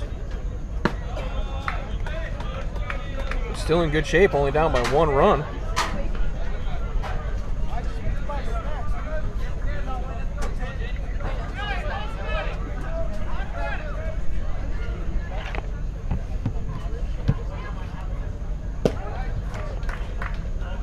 Caught the outside corner with that pitch. Again, folks, if you're just joining us, South Dade down 1 run here in the bottom of the 6th inning. 2 outs. Popped up. Looks like it'll go out of play. 3 conks over. Sounds like a start of a joke. But 3 conks go to the dugout. 1 conk says to the other,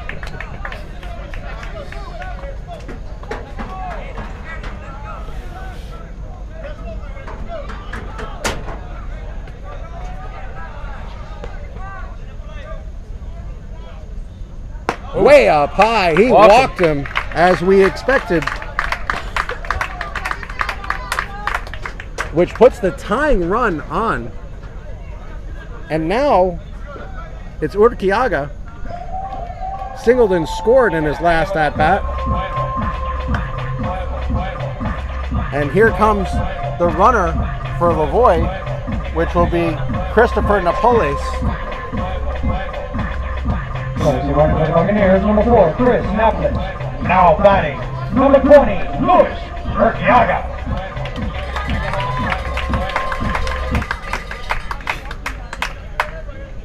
So we'll see with Napoles at first if South Dade wants to try to get him to scoring position. It's a huge lead for him over there. Big swing at that one from Urquiaga.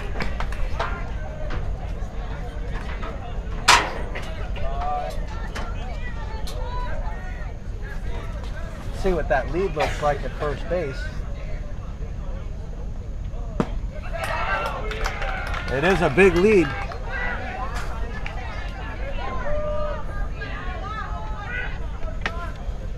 So the count 0-2 to Urquiaga.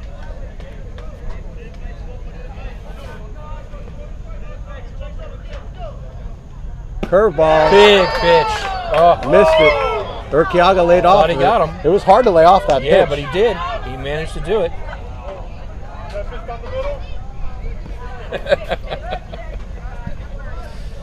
Fan asking if it missed down the middle. He just did not swing at it. The fan, of course, did not have as good a view as we did. And that one hit into the ground. There's going to be a hard play. And he got him. That will do it.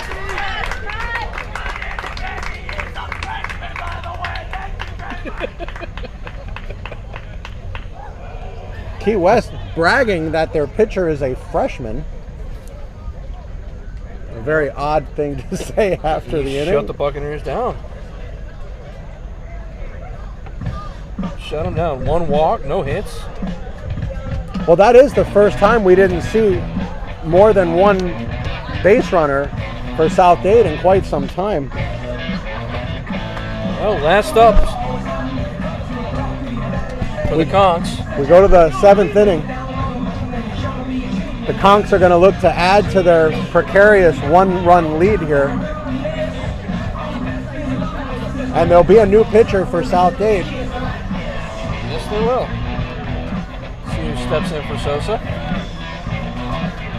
See if we get a number. Taking the mound for the Buccaneers, number 10, Dylan Quintana. Number 10, Dylan Quintana.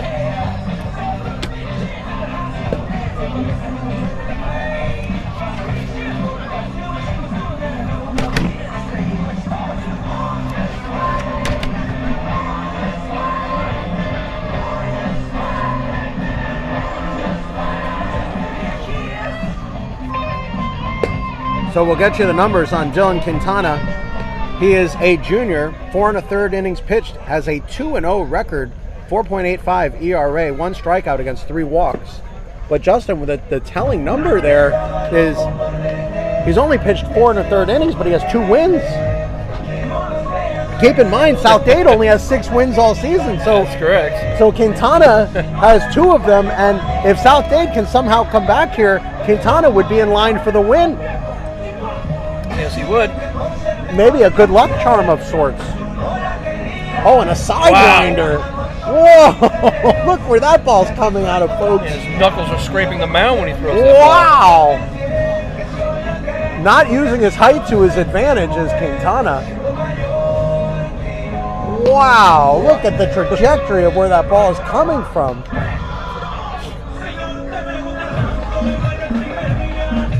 It is hard to believe he can get that low. That is, Justin, I don't know that I've seen anyone get that low since Dan Quisenberry, Kent Tekulve. I don't know that anyone that I've ever seen at the high school level has gotten that low.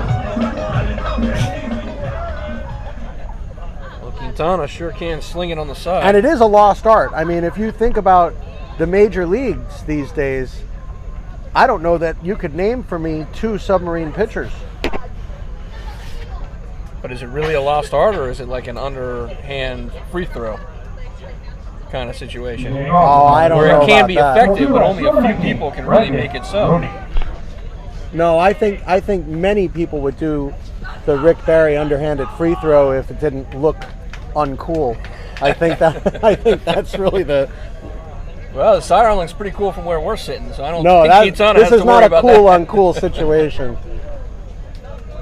And he throws strikes. Look at that! Oh boy! We're gonna show this next pitch from the profile so you guys can really see how low he's going. And that one hit to right field, but right at him.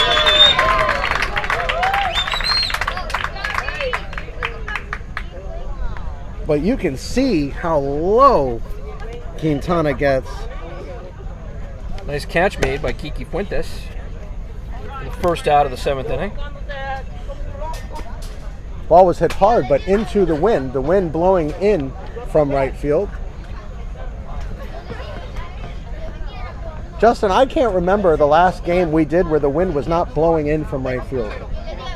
It seems as though every game we do, just about, yeah. Whether it's at Miami-Dade College, it's the angle of the stadium. We're sitting on the same kind of angle as the Dade Stadium. Santa Lucius, or anywhere that we've been in the last month, it seems as though the wind is always blowing in from right field. Look at that pitch. Yeah, the orientation for every field's been the same. And tomorrow night will be no different, correct, at Walker Park? Same orientation again. That is correct. And that one hit hard but foul. So Dane Black looking to get something going here. Count 0-2. Top of the 7th.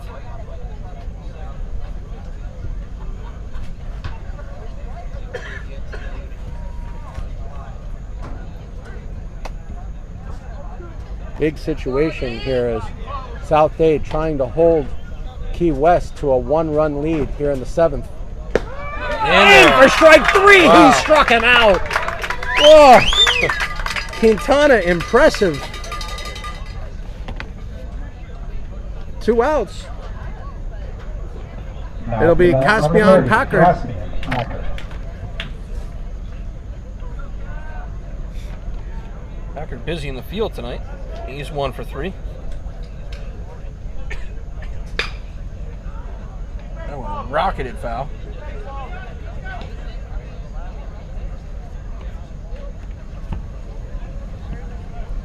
The light's producing a glare on camera 1. We'll see if we can do something about that for you folks.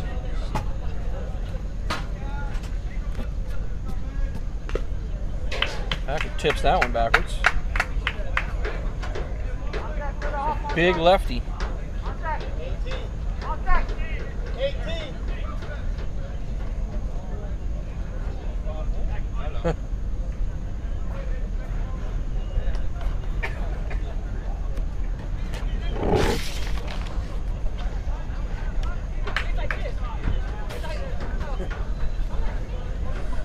Quick pause there. I don't know what's doing it. I can't figure it out. He walked him. So Packard makes his way over to first. I don't know if he walked him, Justin. I think you he think hit he him. Maybe he hit him. I think he hit him because it was only a 2-ball count.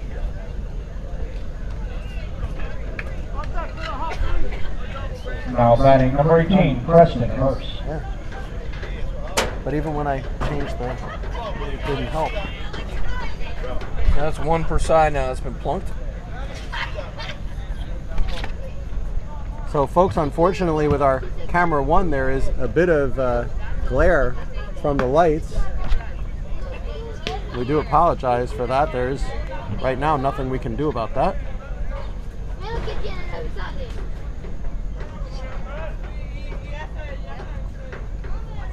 Conk's down to their final Oh, this out. is going to be trouble. Going back, and he makes the catch. That will do it. So no runs across for the Conks. The Conks scored 5 runs in the first inning and 0 Nothing since. for the rest of the game. So we go to the bottom of the 7th inning. Coming up for the Buccaneers is going to be Chris Gonzalez, Keanu Fuentes, and Daniel Perez.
And Justin, 23 and a third innings, 2-2 record, 3.30 ERA, 27 strikeouts against only 13 walks. So this is their closer right now. They are putting their best arm on the mound is Key West, and he has come out throwing fire. A little surprising since nobody touched Blake during his inning of work. Yeah, but he's a freshman, as Key West was very vocal about. If it's so special, leave him in for 2. But I understand if this is the actual closer. They didn't travel 3 hours to get beat. Well, they should have thought about that after the first inning. I mean, nothing's gone well for them since then. So this is it, folks. Chris Gonzalez will lead it off for the Bucks. South Dade trailing 5-4.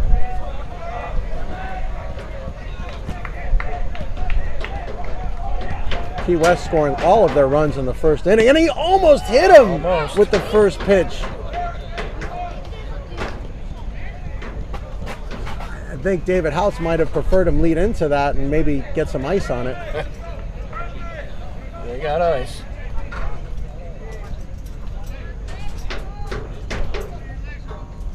Big swing and a miss at that fastball. That fastball looked like upper 80s to me. He's blowing smoke.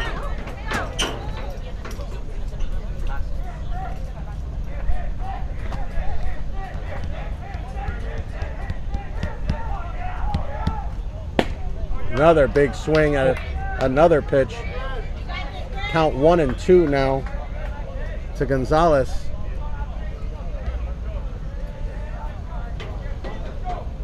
The fog starting to roll in here at South Dade High School in Homestead.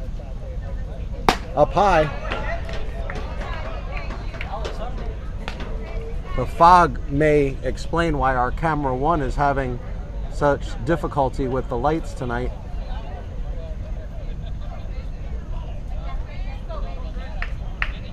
Count 2-2.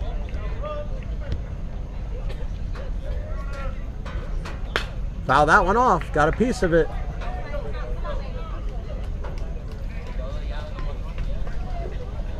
So Gonzalez reached base all 3 of his prior at-bats. Looking to make it 4 for 4 here.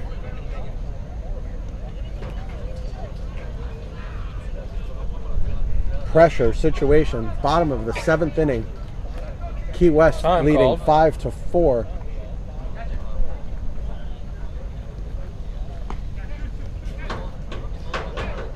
Making sure of the count. It is 2-2.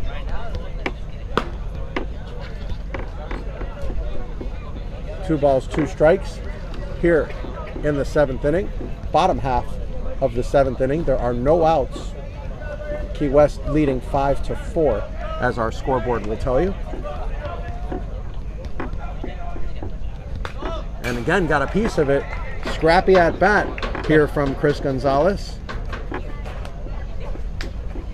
Exactly what Coach House wants here is a scrappy at bat. He doesn't care how he gets on base as long as he gets on base here.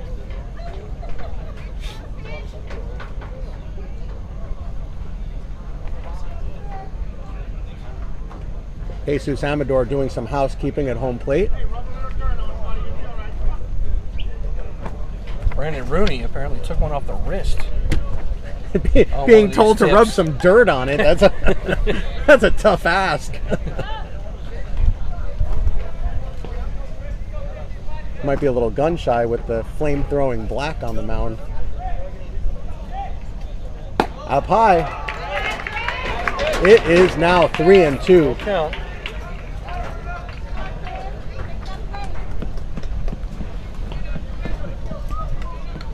This is the biggest pitch of the game right here. Can he throw a strike? He did throw a strike, and he struck him out. 2 outs left for the Buccaneers. Kiki Fuentes stepping to the plate. Looked like a changeup there, Justin. That ball seemed to drop. Oh, we have a change. Number 3 is coming in. Anthony Artola. Anthony Artola.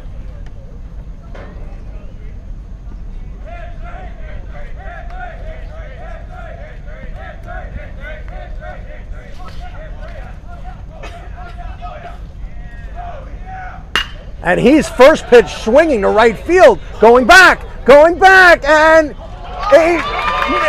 all the way to the wall. Artola on his way to third. Unbelievable. Artola with a pinch hit triple. Are you kidding me?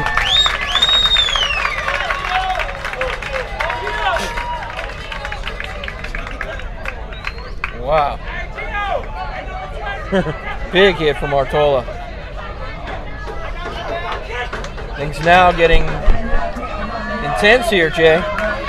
So, a runner at third and only one out. And now we have number 9 Now coming batting in. for the Buccaneers, number 9, Giovanni Noah. So Giovanni Noah. Okay.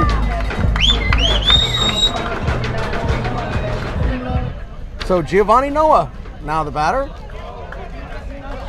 He is a junior hitting .294 this season. Excuse me, a senior. Oh, That it one hit hit him! So now the go-ahead run is at first base.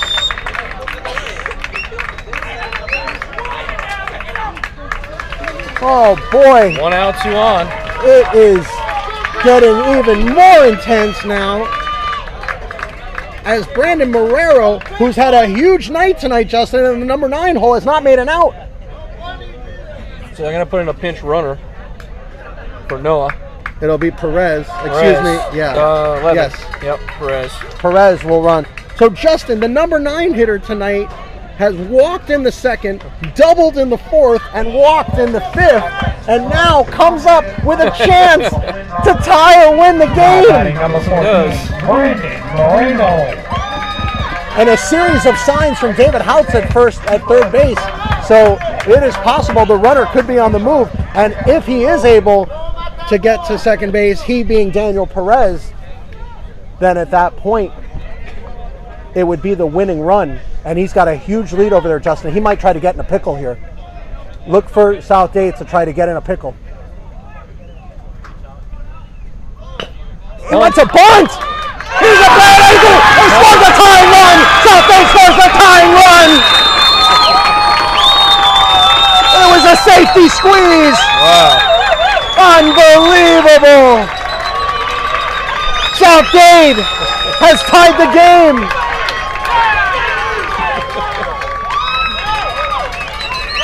And now the winning run at second base with only 1 out.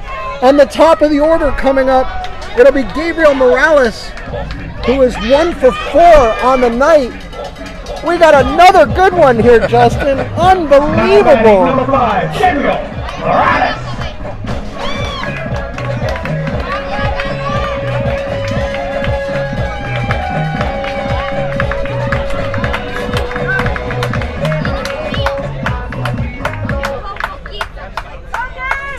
Oh boy, can you believe it? The ace for the Conks comes in after you had made the comment, Justin, why didn't they leave Ja'Kai Blake in? Right. That was my question. But, you know, I can't second guess the Oh coaches. boy. They know these players better Fastball than we do. misses. They got to be careful here, Justin. If they walk him, that puts the winning run at third base Yep. with only 1 out. And then a sac Correct. fly would win the game. Hit him. Nope. Just So missed him. 2-0. So there's 2 schools of thought here, Justin. The first school says 2-0, you got to take a pitch. Got to. Second school of thought says 2-0, you're going to get a fat pitch to hit here. Perhaps. And you may not get a better pitch to hit. Perhaps. Inside, ball 3. Oh boy, he's got to throw 3 straight strikes now. Are you kidding me?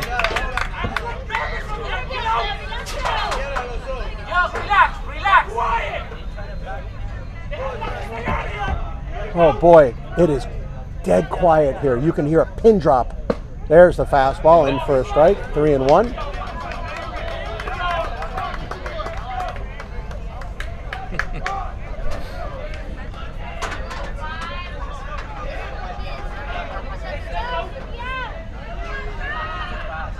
Hit hard and right to the line, and it's a foul. Oh, it went foul. It is now a full count.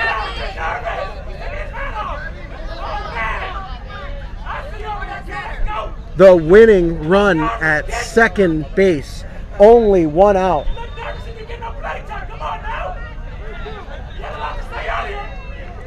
And there is one fan who is very into this game for South Dade. 3-2 the count. Scoreboard has not caught up. And for strike 3, he struck him out looking.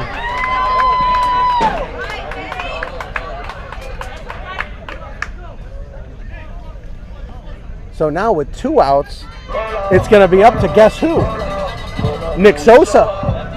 Now batting number 13, Yes, it is. Nick Sosa. There would be no doubt in my mind if Sosa can get a hit here and get the winning run across that he would be our HSBN player of the game.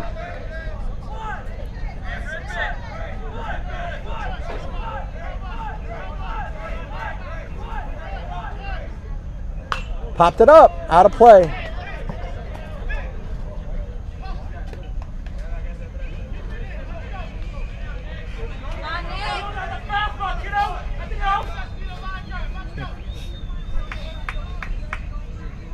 Sosa being told to keep his right shoulder in, which means he'll be trying to aim for left field here, Justin. Outside. Again, if you're thinking that maybe you might want to walk Nick Sosa, think again, because then the number 3 hitter, Henry Alfonso, would come to the plate with bases loaded, and the winning run would be at third base at that point. They must pitch to Sosa here. And now a 2-1 count to Sosa.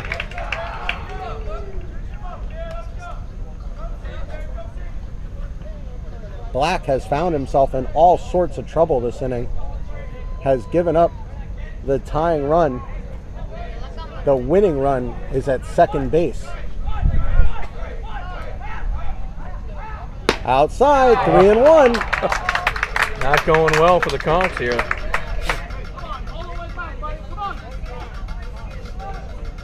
Their fans are quite silent,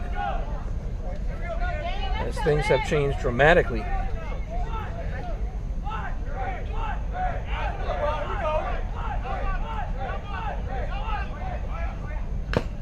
Foul tipped that one. So the count now full, which means the runners are on the move here. It gives them an extra few steps. So any single would be more likely to score the winning run at this point now.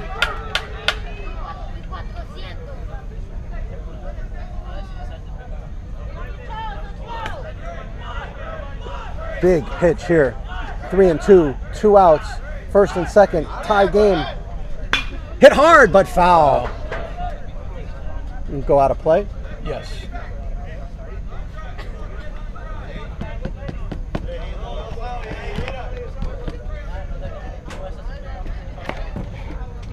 We have a ton of viewers watching right now, and after the game, we will have the HSBN Live player of the game, and we will interview the winning team coach and player of the game after the game, so do not go anywhere, folks, after this game is over.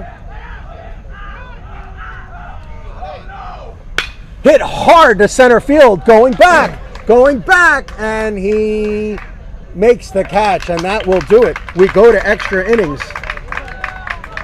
He gave it a ride.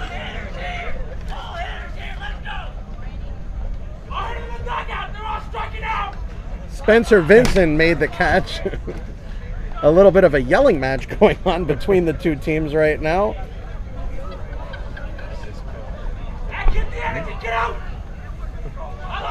So we go to the top of the 8th inning.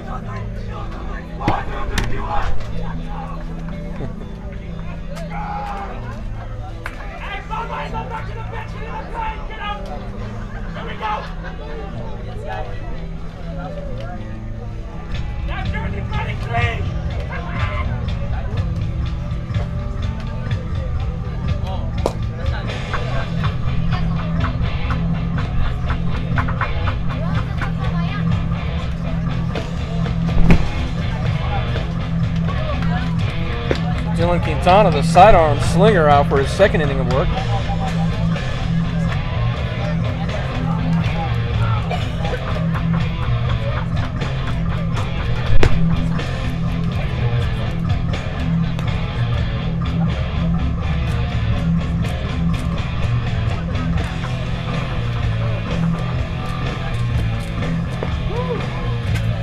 hope our colleague Christopher Famino is watching and listening to Metallica.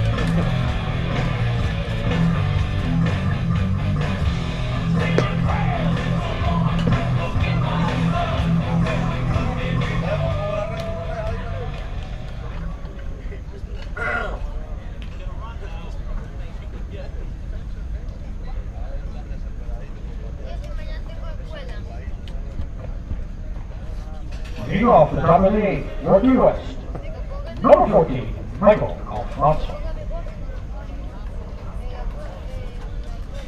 So Michael Alfonso makes his 4th trip to the plate tonight. As we are now considered in extra innings, as high school only goes 7 innings. We are now in the top of the 8th. First pitch strike.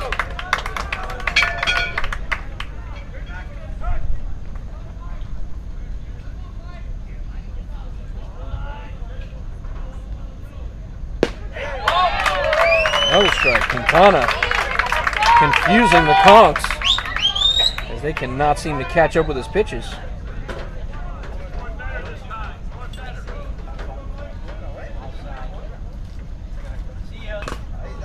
Oh, off the catcher's mask there.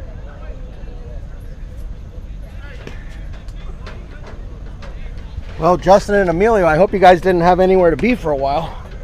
We might be here a while. Could be. Let's see how this shakes out here. Another extra inning game on HSBN Live. He struck him out.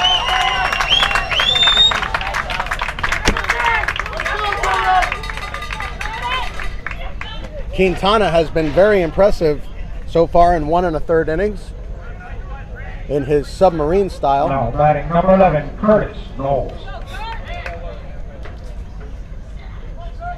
Again, folks, if you're wondering what the lights are on our camera screen, it is a reflection of the lights. Tries to lay down the Quintana bunt. throws to first, overhand, and he got him.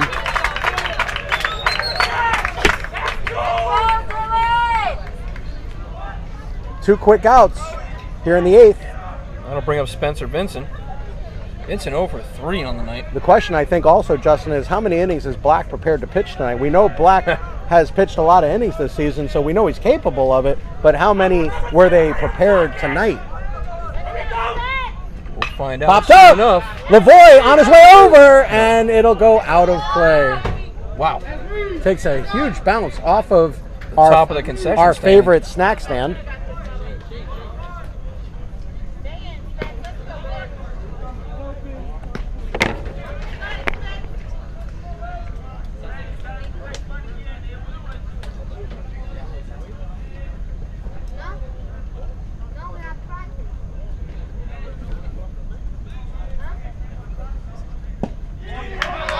First strike.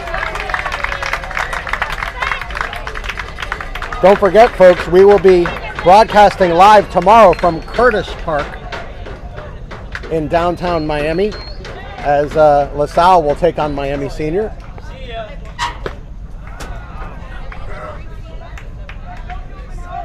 But I bet you it still faces the same way. Without even seeing it.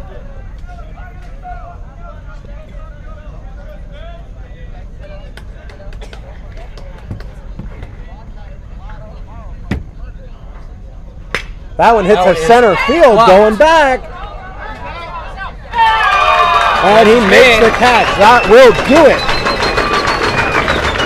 South Dade getting very rowdy here.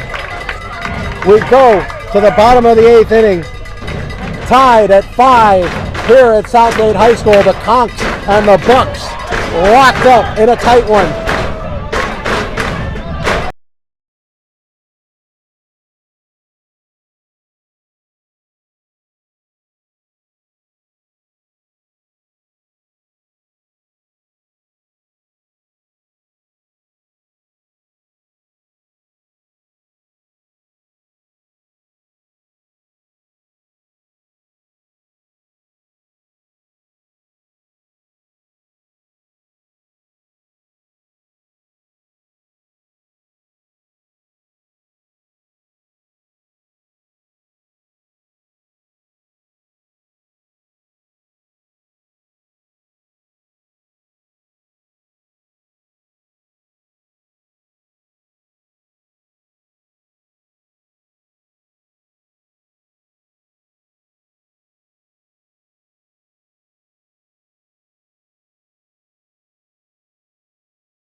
So here we go, bottom of the 8th inning now.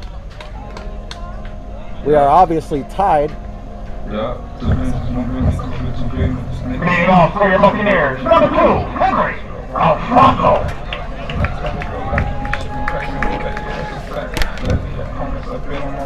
Henry Alfonso, the shortstop, will lead it off. The number 3 hitter.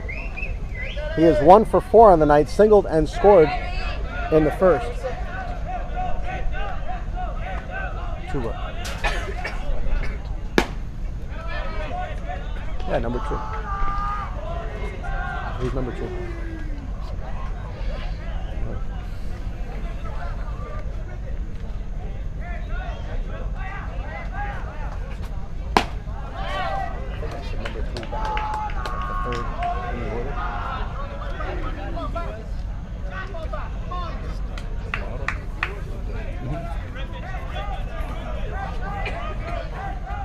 Count 2-0. Hit to center field, but right at him. It is a can of corn, and it'll be caught. 1 out in the inning.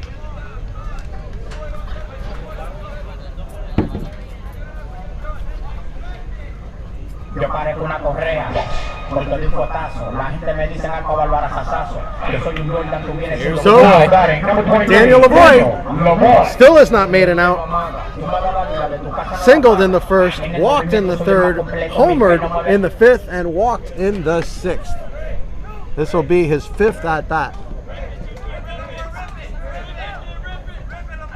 Is it possible he could hit another one? Fastball in for a strike.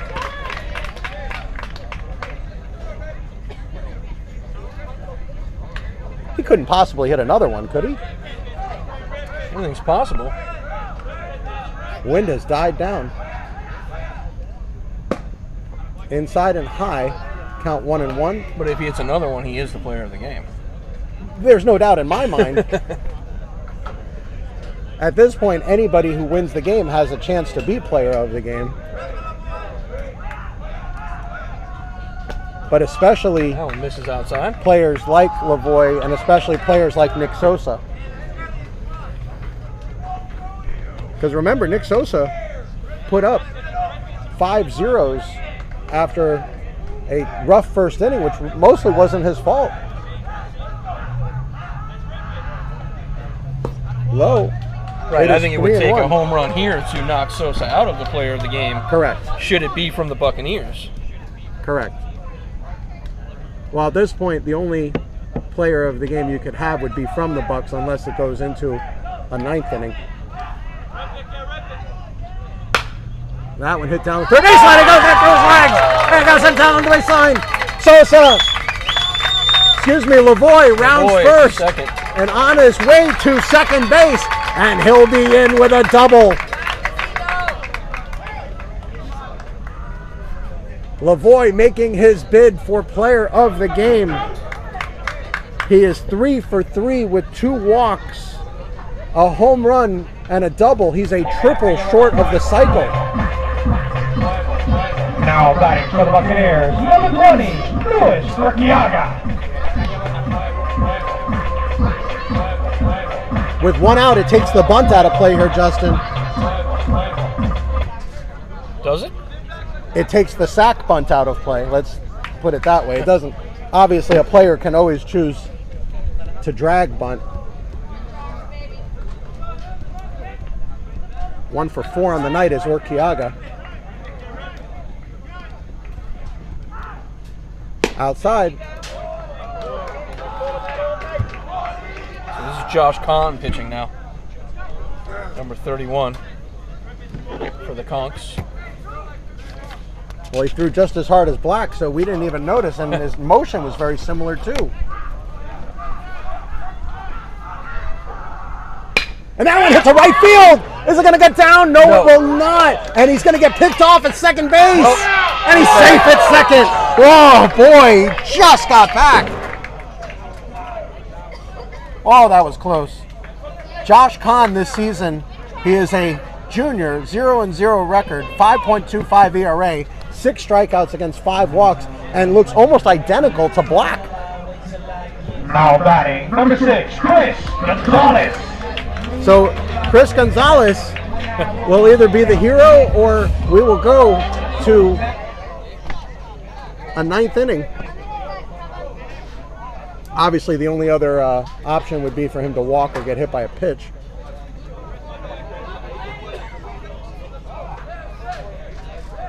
But right now, it's Gonzalez that's in position to win this game for South Dade.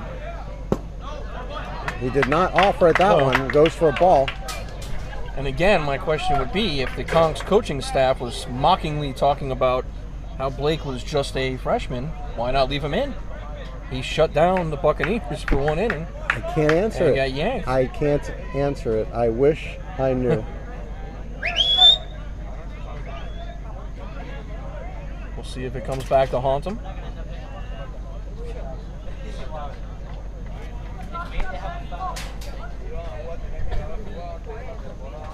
And it may already have done so, as now we're into extra innings. So 2 outs, 1 on for Chris Gonzalez. Fastball in for a He strike. caught it. He caught it. Nice pitch.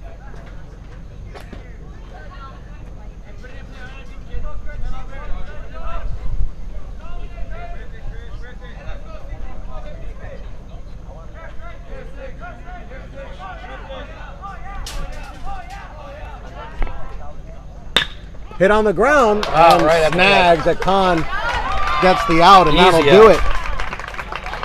Key West will get another crack at it. We go to the 9th inning. That's right, folks, the 9th inning in a high school game. We're going to start running out of pages in our book here. We are.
Quintana, the submarine specialist.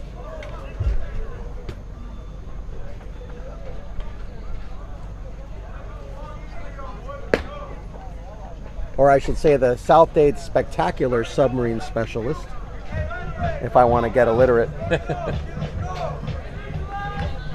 Well, I know there's one guy that's pretty upset right now, and he's the guy who's going to have to drive them back to Key West when this is over. The bus driver's probably outside fuming, thinking, wait, we got 3 hours on the road after this. Why is this still going on? And hey, It's going on because they got shut down for so many innings. It after may the be first possible there's an overnight stay involved here. Out. Let's see what time this one ends. So we're back to the top of the order for the Conks. Azrael Valdez. And he starts it off with a play to second base, up and over to first. He got him.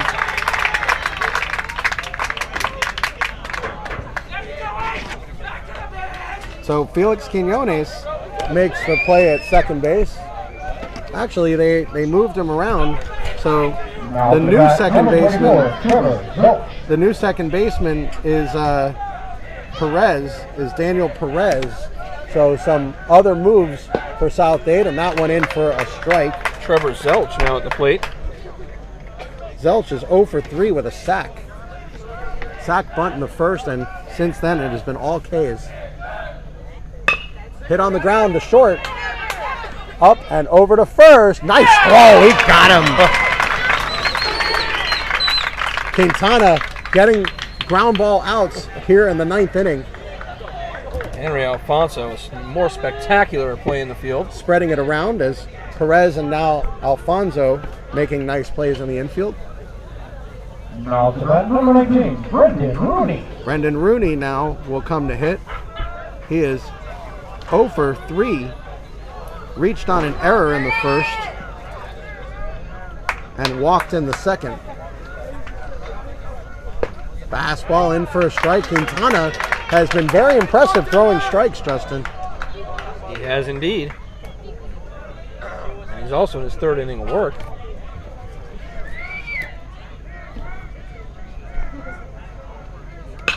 That one hits a right field. Is that going to stay fair? No, it'll go foul.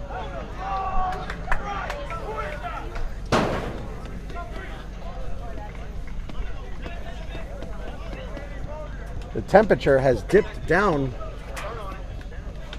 in the last hour. It's nice. Maybe it pushed out the rain clouds as we lucked out tonight, especially going into extra innings. David Houts was right.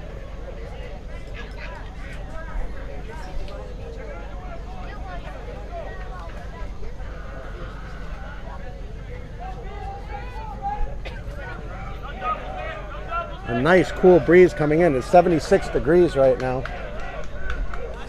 Popped up, out of play. Or is it? Or is it? He made the catch! He made the catch! That will do it! We go to the bottom of the 9th inning. Still tied at 5. Conks and Bucks on HSBN Live. Miami-Dade Game of the Week.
Well, we unfortunately don't have that game on our schedule right now. I will talk with Coach Quadra at Miami Christian, and we'll look at our schedule and see if there is a possibility to have that game go. We did, Justin, have that game get rained out on us at FMU, at Florida Memorial last year. Brito versus Miami Christian. Yep. So we did try to broadcast that game last year, and unfortunately the weather did not cooperate as Florida Memorial University got rained out that day. So Anthony Artola back in for his second at bat. Hit that leadoff triple and scored in the 7th. Scored the tying run. He's the reason we're still here now.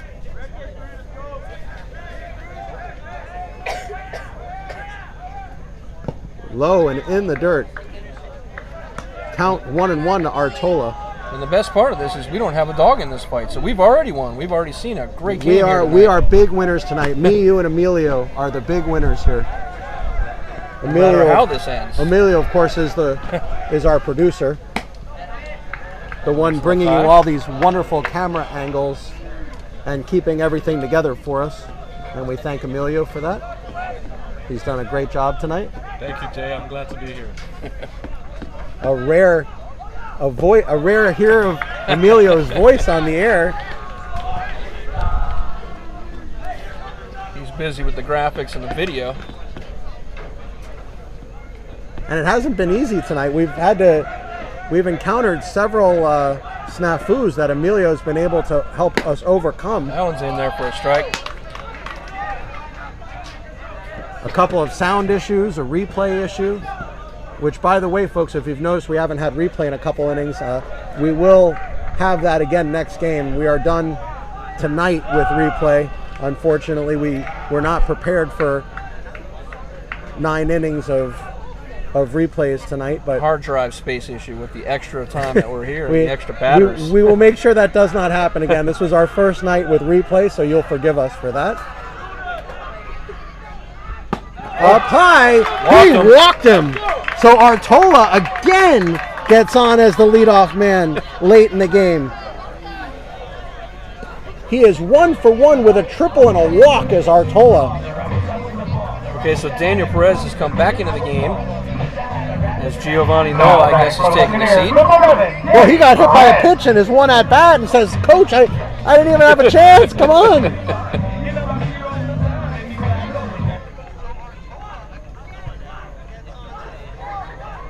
Will Artola be on the move? Maybe Emilio can get us a shot at first base and see what kind of lead he's got over there. It's a big one. And a throw, and it almost went over his head. Be careful with those throwbacks. You gotta wait. Till they throw it. You know what I'm saying? He pushed it back before he threw it. He laid down the bunt. It's a good one. Here's the throw to first, and he got him at first.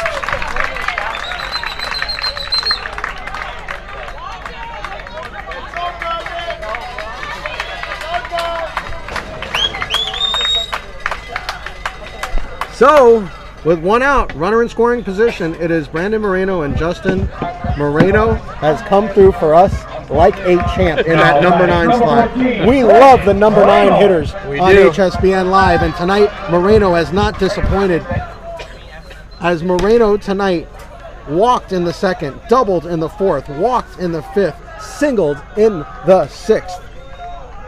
7th. In the 7th. And here we are in the 9th inning with a chance to be the hero. Big swing. So he couldn't catch up with that one. He was late.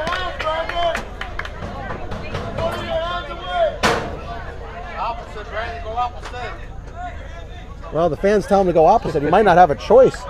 He's swinging late right now, so that might be the only way he's putting it in play. Is what? Right back at us. Oh, that means it came out.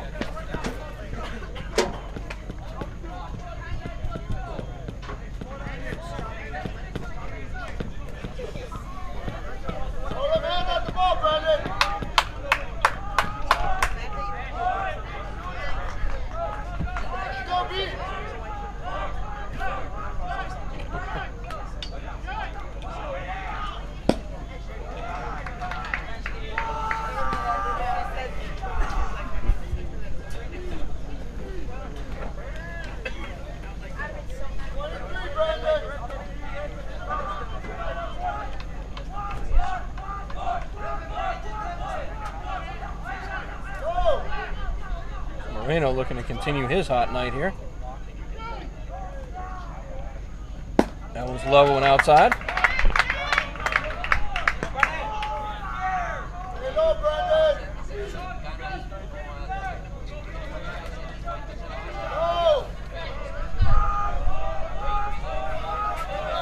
I don't know that it's plugged in. I can't tell. Oh, it says say Charlie? That one hit in the hole! That's gonna be a base hit! Down and third! On his way home! Here's the play of the plate! He's gonna be safe at home! He's safe at home! South Dade has won the game! Brandon Moreno has won the game! The number 9 hitter, Brandon Moreno, knocks in the winning run. What a game. South Dade High School wins the game 6-5. We will get head coach David Hotz and his player of the game momentarily.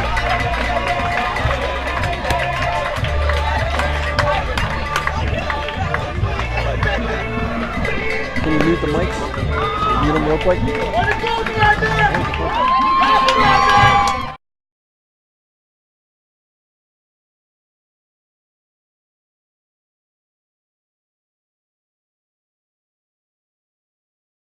Yeah, just for the tape. It's just for the tape.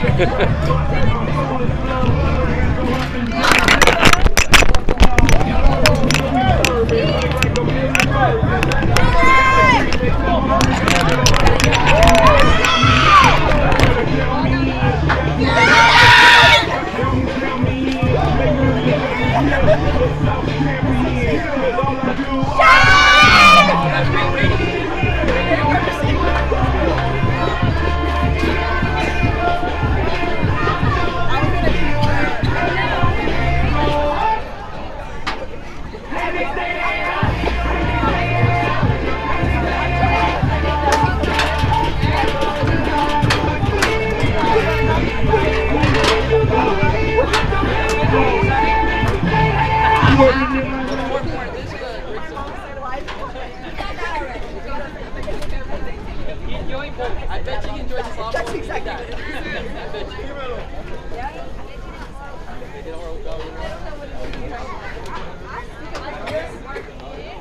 Wait, that's not the reason. Not because we're drunk. I feel like we put it because they always got to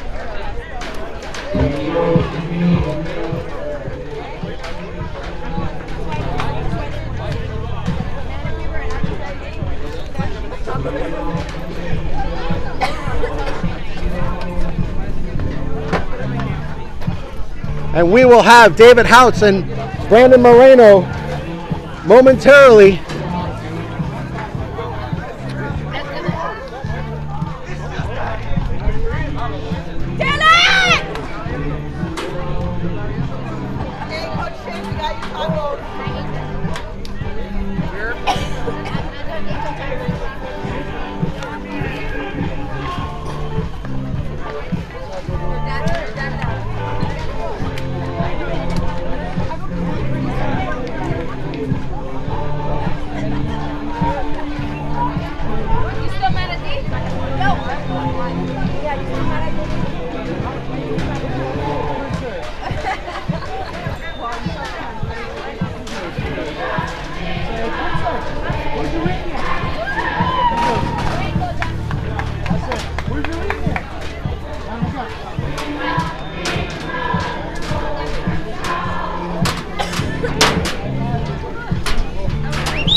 Question, answer the question.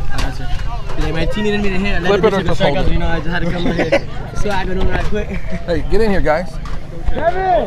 All right, this is our HSBN Live post-game show. We are with South Dade Buccaneers, and many of them, including the head coach, David Houts.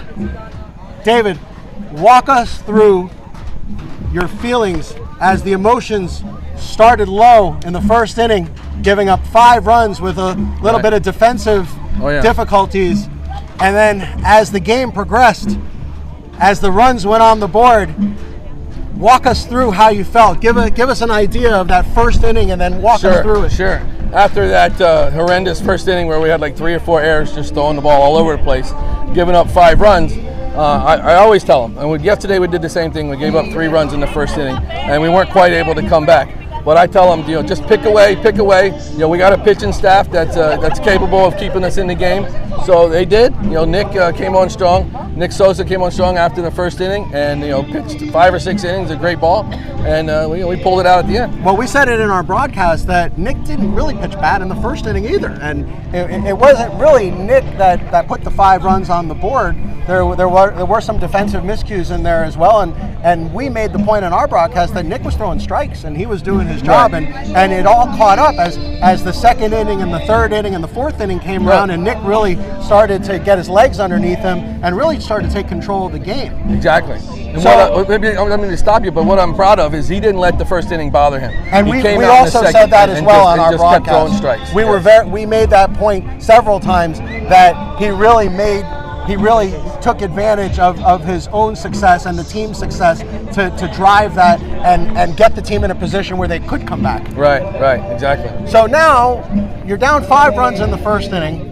You come into the first inning and you put up a run on the board, you're feeling a little better. You put a run on the board on the second inning, you're feeling a little better again. And we stay in a 5-2 game for several innings. And it wasn't really until the 5th inning when it was Daniel Lavoie with the home run that changed a little bit of the momentum with the home run. Yes. And then 2 runs came on the board and the game got much closer at 5-4. How were you feeling at that point at 5-4? No, we're always feeling confident. I have confidence in these guys no matter what the score is. Like 5 runs in the first inning, and I told, just like I told him yesterday, I said we're going to walk this off. Our plan is to walk this off. And when Lavoie hit that home run, he's been getting close all year with the long ball. He finally got a hold of one. The whole dugout just erupted and it just brought our whole psyche up. So let's start. We have 4 players here tonight. So let's start with our player of the game first of all, which is Brandon Moreno. Brandon Moreno. You gonna take the mic? Brandon, you were hitting in the number 9 slot tonight, and we on our broadcast always say how the number 9 hitter is so important in high school baseball, and usually gives us some type of thrill one way or the other, and you really delivered tonight. How did it feel after you got that game-winning hit? It felt awesome. Yeah, I've been in a slump, and these past 2 games I've been hitting, and it showed at the end of the last inning when I walked it off. So tonight, from what I'm seeing, you didn't make an out tonight. You were 3 for 3 with 2 walks and a double, so you were feeling it tonight regardless, huh? Yeah, I was feeling it. My first at bat, I felt comfortable with my walk, and then my second at bat came aggressive first pitch. And was the ball just looking like a watermelon up there, or what? Give us an idea. Were you seeing the ball well tonight? Yeah, I was seeing the ball good. Like I just made contact in every at bat. Well, Brandon Moreno, you are our HSBN Live Player of the Game. Congratulations tonight. Thank you, Brandon, and we'll get to the other players here tonight. Let's get to Nick Sosa, who pitched a great game tonight. 6 innings, I believe. Yeah, I think it was. 6 innings of mostly zeros being put on the board. Other than that first inning, you put zeros on the board for the rest of the game and really held your team in it tonight. What was your mentality after the first inning and going through all those trials and tribulations?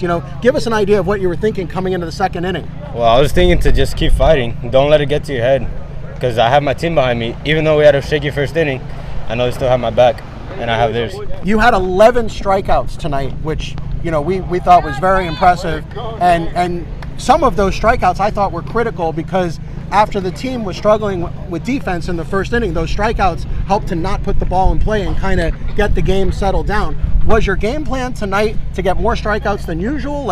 Give us an idea of what you were thinking as a pitcher out there tonight. I was just trying to get outs out there. I wasn't going for strikeouts. I was just trying to get outs however I can. Well, you pitched a great game tonight. You kept your team in the game, and you are our second HSBN Live Player of the Game. Nick Sosa, congratulations. And I'll let you, Dave, introduce the other players that are here tonight. All right, this is Anthony Artola. He's the ace of our staff, but he came into play today. I put him in a late inning, a substitution into right field. Had a huge triple. And that ended up tying the game. Yeah, and then he scored the game-winning run on Brandon's hit, and then Dylan Quintana came in. Had a ring ceremony tonight that he was in the school. Rushed out of there, got here, got uniform on. We threw him in there, and this is his 3rd win in the last 4 games. Well, we noticed that too. You're like a good luck charm for this team. It seems like every time they put you in, the team comes back and wins. Well, guys, I want to just say congratulations to everybody tonight. You know, Anthony, Dylan, everybody. You guys played a great game. Dave. All right, thank you. Coach Houts and the South Dade Buccaneers, you have been watching HSBN Live, the final score here at South Dade High School. South Dade Buccaneers 6, Key West Conks 5. We want to thank everybody for watching, and we will see you tomorrow night at Curtis Park for tomorrow night's game between Miami High and LaSalle. Thank you, everybody, and we will see you tomorrow night. Thank you. Thanks, Jim. Appreciate it.